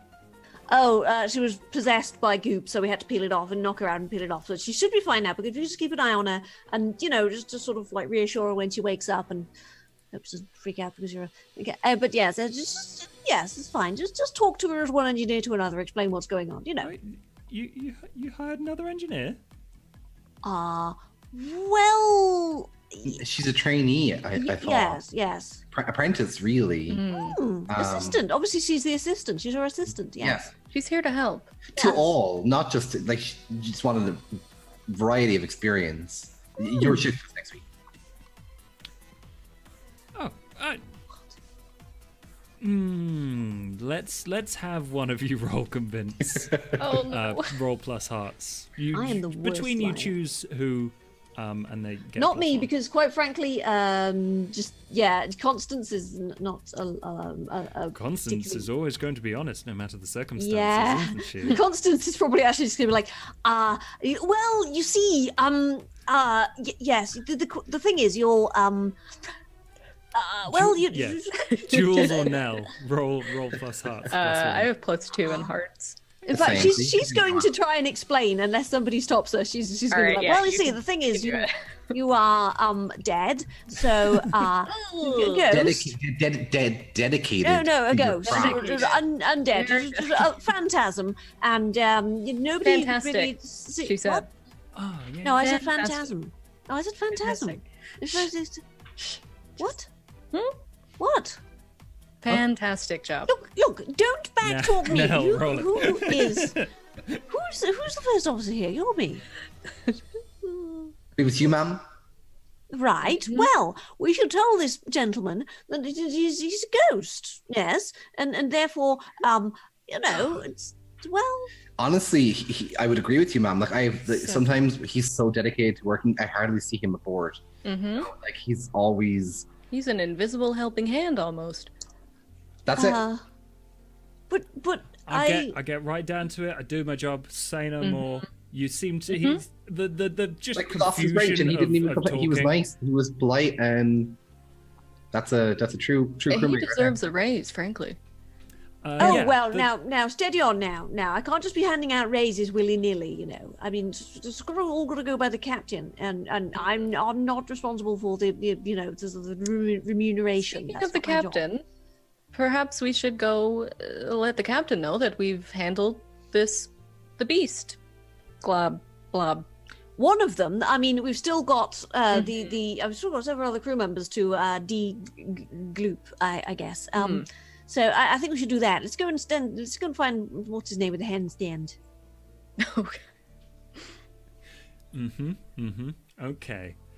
We might be back with more people for you to ghost sit. Keep doing a good job, sir. It looks a lot tidier than it did previously in here.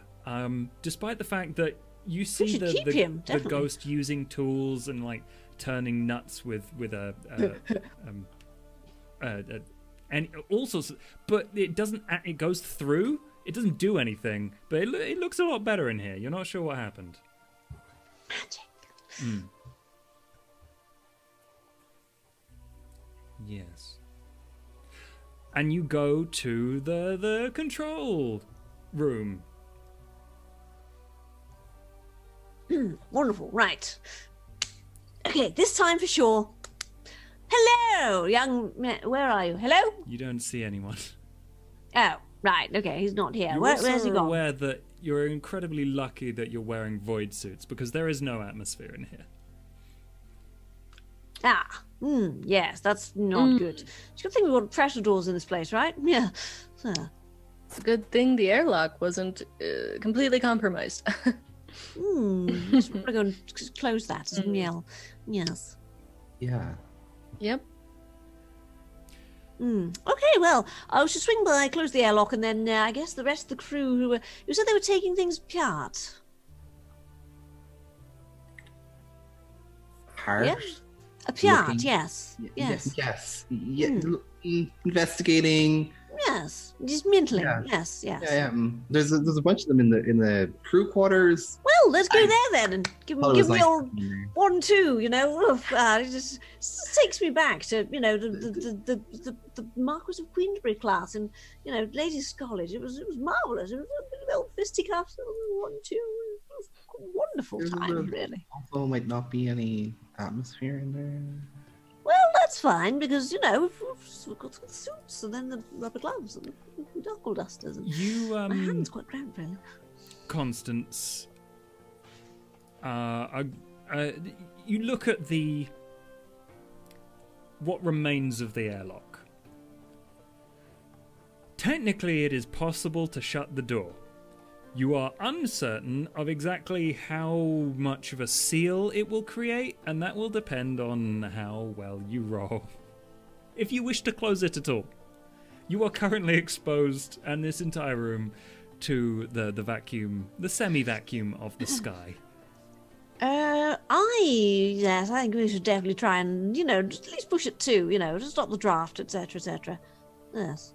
Come on, you two, give me a hand. Let's all do it together. That way we can really give it a good shove. Absolutely. Okay, yes. Everyone make iron rolls. Right. +1 for everyone because of your void suits. This makes it significantly easier. Whew. So do I just cancel out the -1 then and just put 0? But I just cancel out the -1. I just put 0. Oh yeah, it does cancel out the -1. Yeah. Yes, exactly. Whew. Whew. Gosh darn it! To heck! All of you are gonna need to roll me a D3 for peril. Oh. Gosh darn it! To heck! Okay. That'll be a 3. Add that to your peril. That'll be an 8 then. Woo! Oh no. Yeah. Are you in danger? I don't know, am I? Is your roll equal to or less than your peril number before you modified it? I'm not sure. Wait, it was 5 and now it's 8. It was 5 and you rolled a 5, I'm afraid. Mm. Wait, what? Is anyone else in danger? I rolled a 3, not a 5. What? Oh no, but your peril score was a 5, right? Yes. And then you rolled a 5. On the D3? Sorry, on the D10. Oh, right. Yeah. Yes. Constance is in danger. Okay, right. There we go. Sorry. Nell, Jules, you're fine? Mm-hmm. Yes. Okay, good. Constance goes outside. Constance, how are you in danger of remove it? Like, do you catch your void suit on the torn metal, or are you lose your grip? Are you holding onto the locomotive by one hand? Like, exactly how would you like to be in danger? I'd say probably I'm trying to kick the outer airlock closed, and then it just kind of whoop, and I'm like, yay! So yeah, I probably start sort of like, oh. Okay. I kick too hard and it just sort of goes. Boom. Jules, Nell, you see this? Mm-hmm. I'd like to try and grab her if I can. Oh dear. Okay. Is there a rope or anything? We could, safety grab- ropes. What do you think we are? Sensible? Come on now. Yeah, I think either iron or hearts I would be fine with now. This is kind of a... Oh, 10. Oh, 10. And that's with hearts? I love you! That's hard. Good, because Please come back. I should have said quicker, but I was going to say hearts will be a higher threshold. 10, quick as a whip. Nell just grabs onto Constance's collar. You are like just muscling it here. You're like that Captain America with the helicopter bit. I'm just like, No, you don't. goodness me! Oh dear! Oh, Come back. Oh, We well, still need you here. that's. Oh dear! Gosh, that was a moment. Let me tell you. Thank you so very much. I'm very, very much obliged to you. That's marvelous. Thank you so very much. Yes, wonderful. Anytime. So sorry, I got a little rattled there. Sorry. Nah. Yes. Fine. Well, do we think the door is sealed? Well, the other door's a dead loss. It's closed, which is probably as best as it's gonna get in this situation. It was torn up by a harpoon-wielding tentacle. Yeah. Bonus, though, now that you're outside... Wait, we're outside? Well, you popped your heads outside to try and close it. That's for sure. Well, I was outside, definitely. Yeah, Constance was definitely outside. And let's say it was Constance who saw there's a glimmer, a silver glimmer in the backside of this green goo, which you are still floating. Is that a on. wrench? We need that.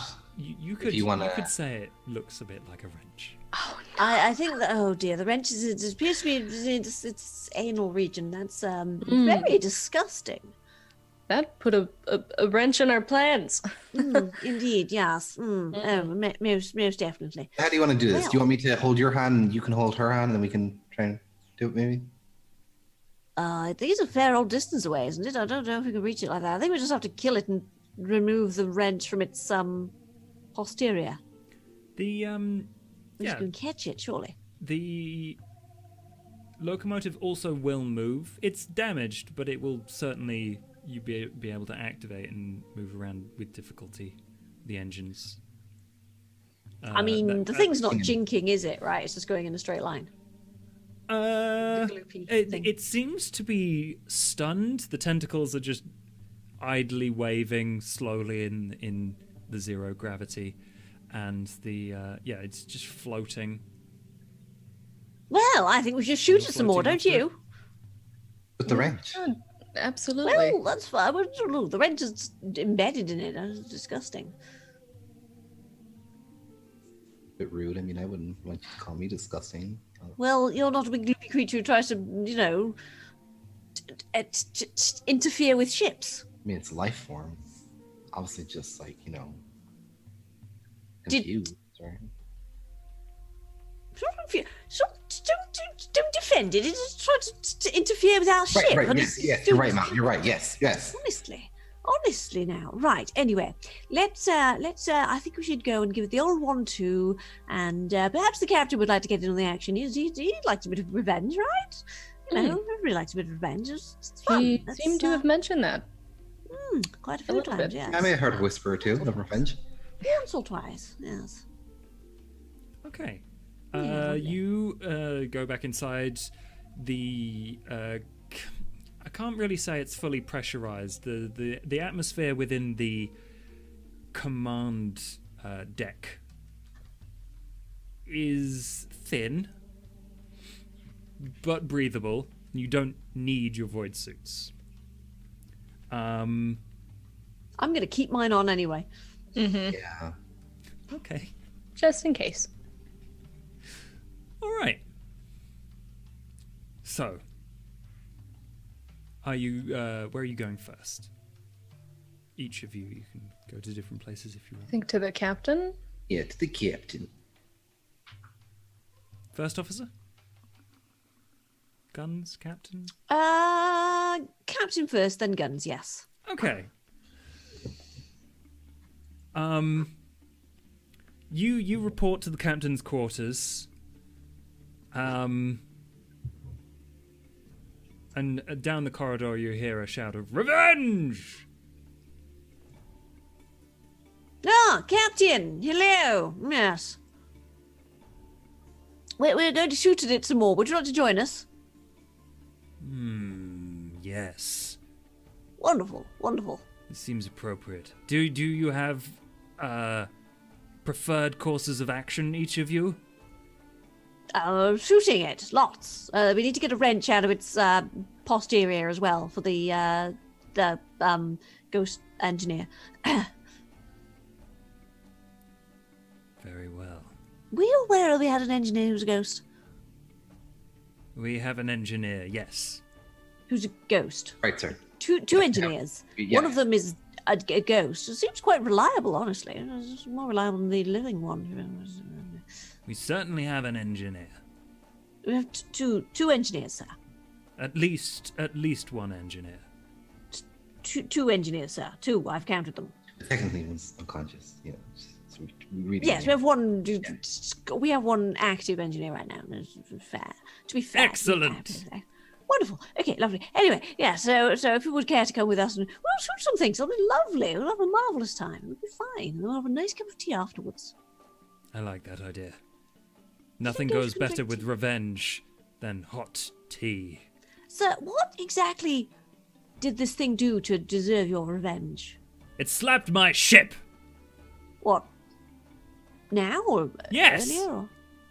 But before that, I mean, when you shot it, what was the reason for you shooting it in the first place? The scrawny fellow with the top hat told me. Then, you're not actually revenging yourself on it? Revenge for slapping my ship. Jules, you recognize that the captain is referring to the person that you saved from the crew from the quarters.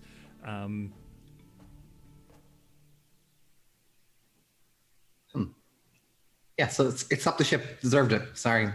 Exactly. Yeah. Must get revenge. But I'm just a bit fuzzy on the timeline, but that's fine. Well, anyway, let's. the guide. Have you seen him recently? I may have run into him earlier. And Jules is gonna describe him. Picks up the passenger, captain yes. picks up something from behind him. You realize it's the crew, Big Jim, the crew member, who appears to be unconscious and in the manacles that you gave to him. Oh, what happened to Jim? This is revenge. For Attempting to manacle me.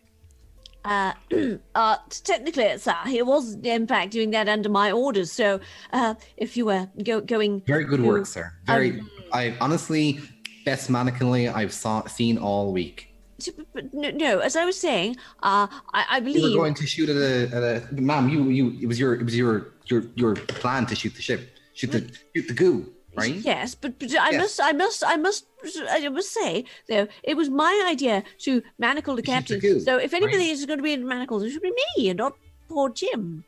If you've manacles on you, how are you Fairness. going to shoot the goo? That was your idea to shoot the goo. Well, perhaps you could We manacle need me you later. at the helm. Oh, that's true. Okay. We need your guidance and your leadership, ma'am.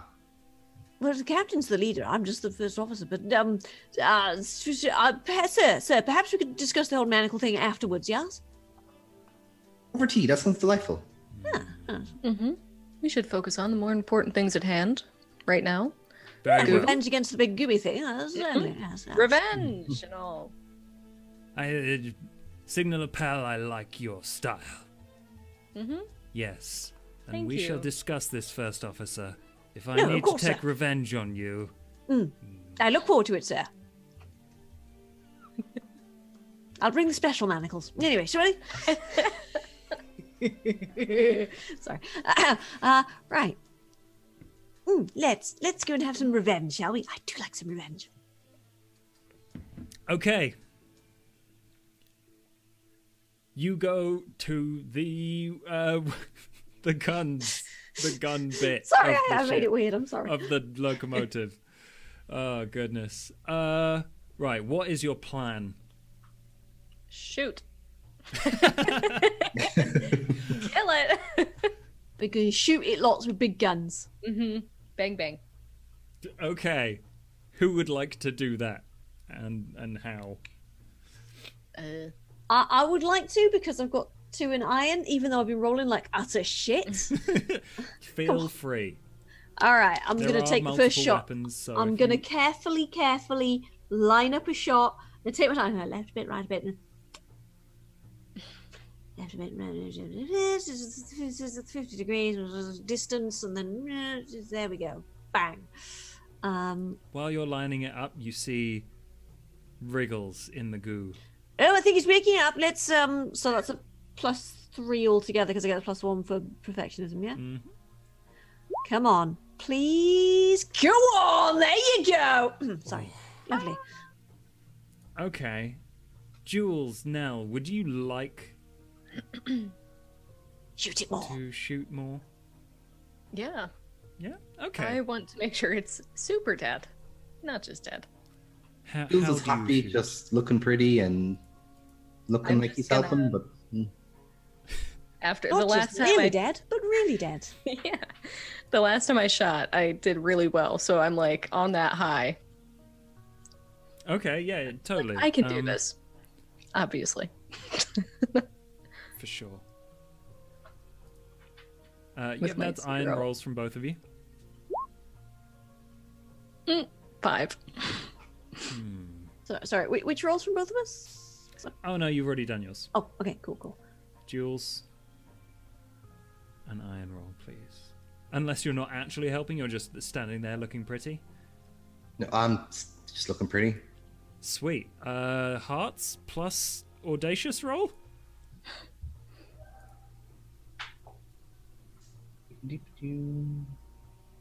Okay. That's D10, right? With the 2.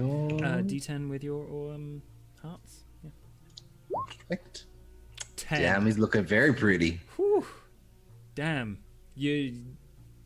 No one notices that you aren't supposed to that you're not doing what you're supposed to, basically. This is a natural position for you, everyone agrees. Jules, have you done something with your hair? Looking marvelous. Well, I think it was the suit, frankly. It's Could as be. he pretends to Finnick with some kind of There, Dash. thing There, or Dash. something. Now, But just aisle the suit too. It's unfortunately, you're going to have to take one peril as you miss.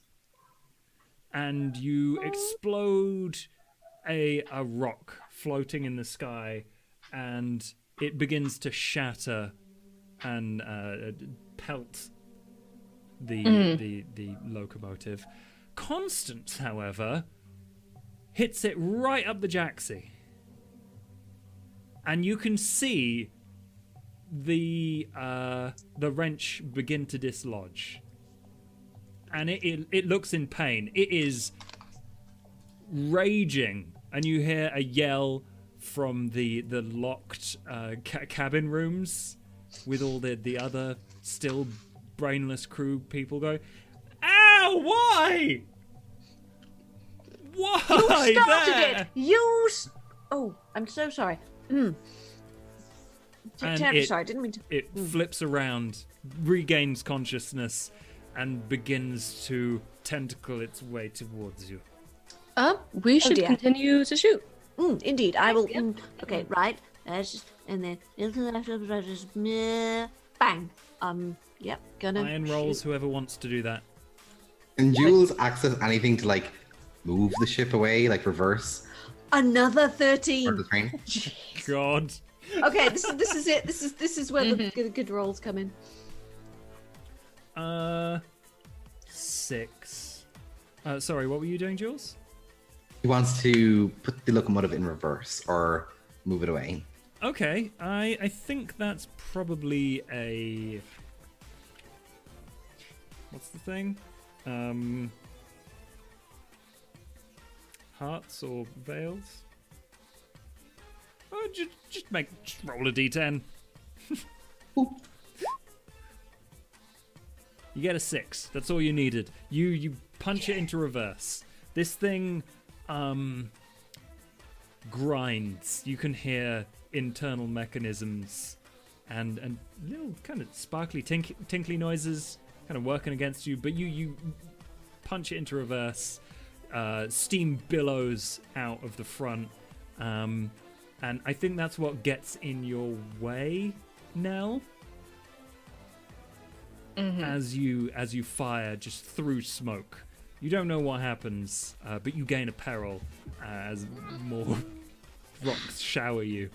Constance, You know, I might leave the shooting up to you. I feel like I did pretty well last time, and maybe now I'm just a little bit rusty, or... yeah, yes.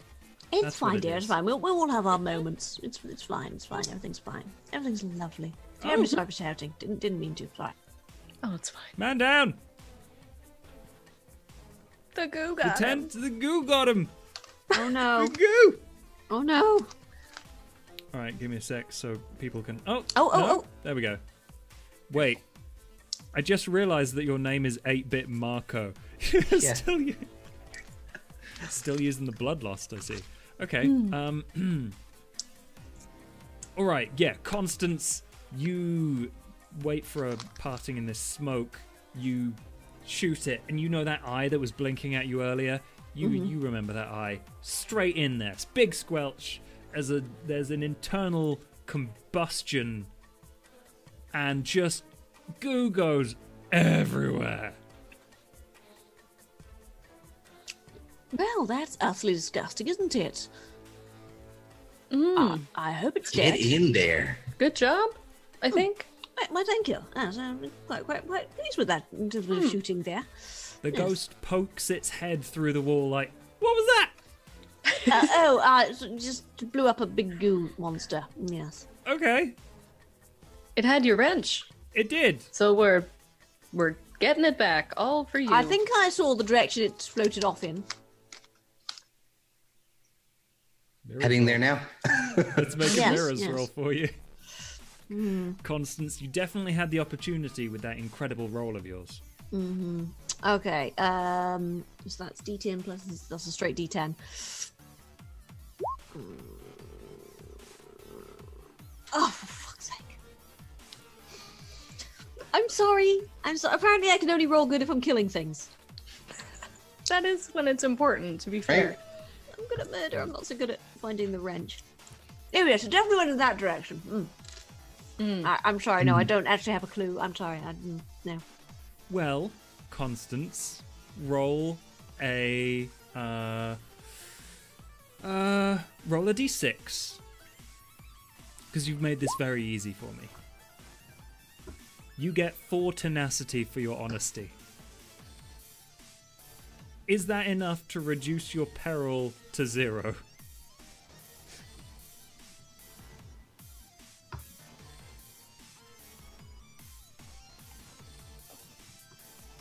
No, I can reduce my peril to 1. I think. Because I had 3 tenacity, and then now I've got 4 tenacity. But you can only go up to 6 max, can't you? Maybe. What's your peril? 8. Oh. At this very moment, I will allow you to add the 3 and the 4 together to go above 6. Because Okay, you were honest. Yes, so 7 tenacity and 8 peril, so that I can take myself down to 1 peril. It's going to make everything a lot easier, but you are still in danger. That's fine. Yep, I will. That's fine. I'm good. I prefer being in 1 peril than 8 peril. Because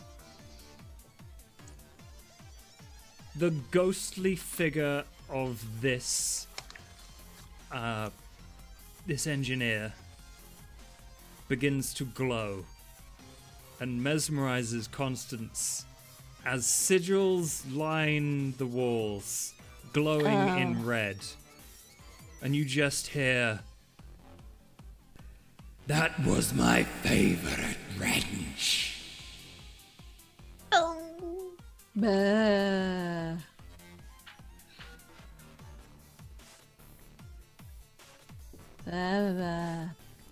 Jules, Nell, what would you like to do? Can Jules look for the rain? Blah, Certainly. blah. Yeah. I'd like to try and see if I can see where it is. Okay, both of you mirrors, plus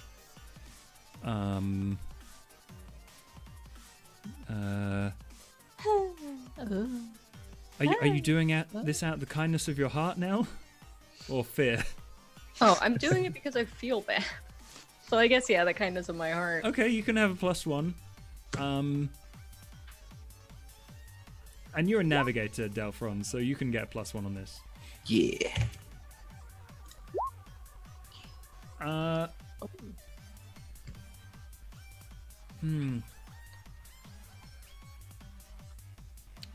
Nell. You're not sure where it is amongst this mess of goop. Mm-hmm. Take 1 peril. Oh no. Navigator, you have the eyes of a hawk. And you see it out of the porthole. Keep them in a bag. It is spinning vigorously, the light of the stars glinting off of it. And you know that it is moving at a great speed towards you. Jules is going to reverse what he did with the locomotive so that we're heading directly towards said wrench. Hopefully lodge it in the locomotive if possible, or even, I think I just wants to hit it directly. And he's gonna turn to the ghost and be like, "Look, got it. Don't worry, got your back, man. You got my back. We're on the way."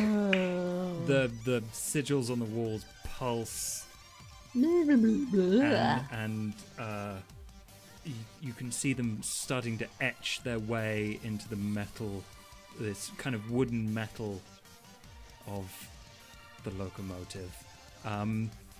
Jules, I'm going to say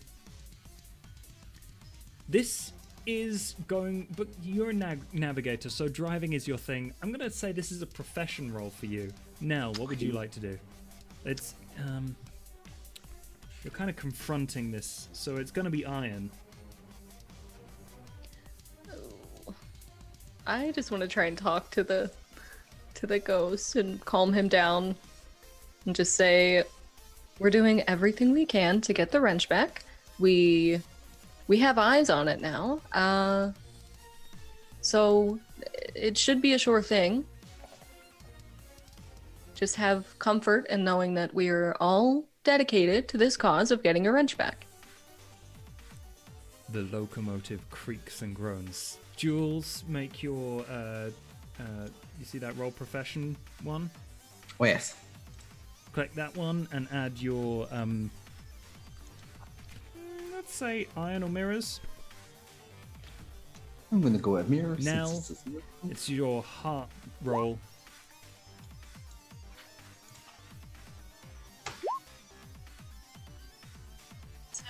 Seven.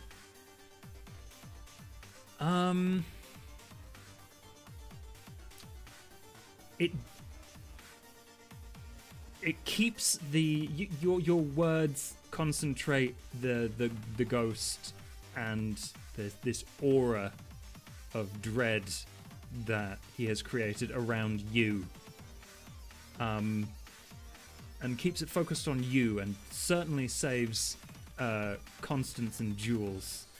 You gain 1 peril. Oh no, you met it. You didn't fail, so you don't gain 1 peril. Yay!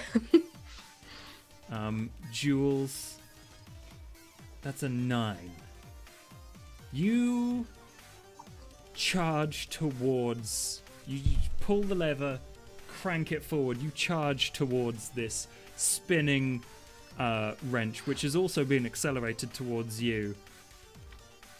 And you hear a horrible metallic piercing sound,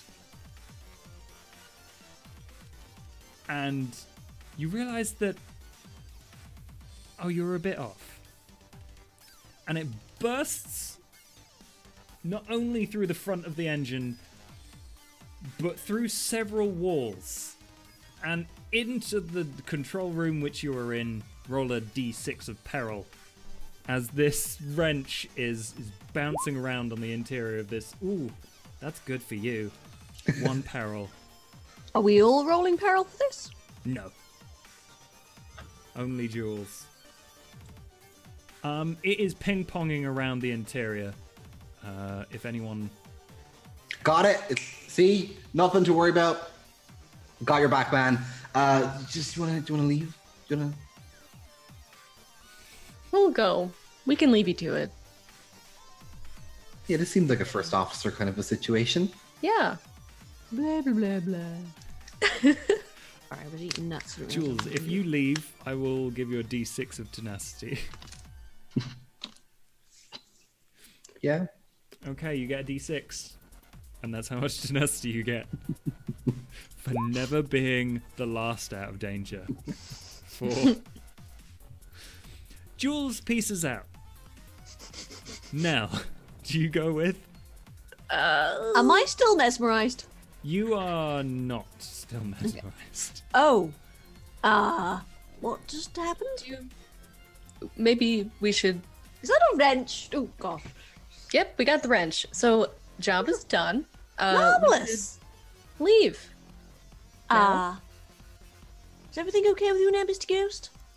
All you can hear is ghoulish screams of frustration as this ping-ponging wrench just keeps... This incorporeal ghost is trying to catch a physical wrench, and the wrench starts to glow with magical sigils, and the sigils in the wall begin to start to melt the bronze wood, and it's Could I try and grab the wrench, or is it gonna break my hand if I is it that? It might. It's gonna be very difficult. Yeah, no. So all 3 of you slowly back out. Yeah, we'll just leave it. Good luck with the I'm sure it'll slow down soon. Total pip, we need to go and knock some more crew members out. Anyway, right, let's go and I think the gentleman in the cabin, we should probably see if they're yes. That seems like a good plan, ma'am. Yes, yes.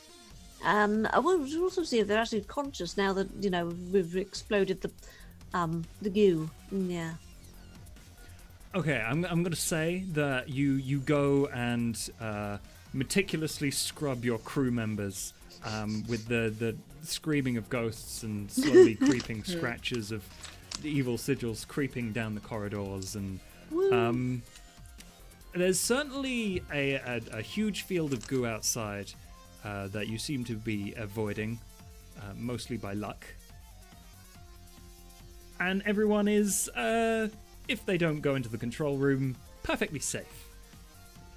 Everyone is slightly bemused by their odd impulses created by the goo, but they do appreciate it, and you all sit down with the captain for tea. And I think that's a good place to end. We did it? Question mark? You got...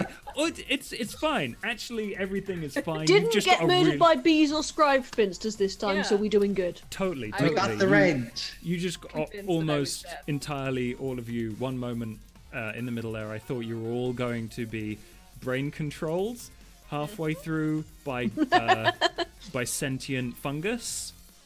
That's what it was, right? Yeah. So I thought this was really fun.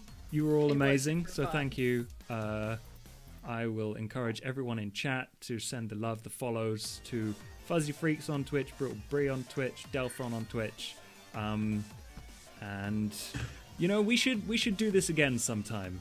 Yes, Do you definitely. want to pick up with these characters again sometime? Yes. We'll Yeah. organize. I want an excuse to wear this choker again. It looks awesome. Yeah, is there anything anyone wants to pimp? Hello, I'm addicted to Minecraft, and I might be doing another RimWorld subathon next week, maybe. Did one last week. This weekend just gone. It was fun. Gonna do another one. Most important thing is hopefully on the 24th of September this month, I will be organizing a big D&D charity game where you will be able to affect the things in the world by donating, and the charity is going to be an Amazon Conservation Team charity, which I think is very important right now. And I've got some YouTuber friends helping me out with that. So everyone make sure you subscribe, and until next time, goodbye.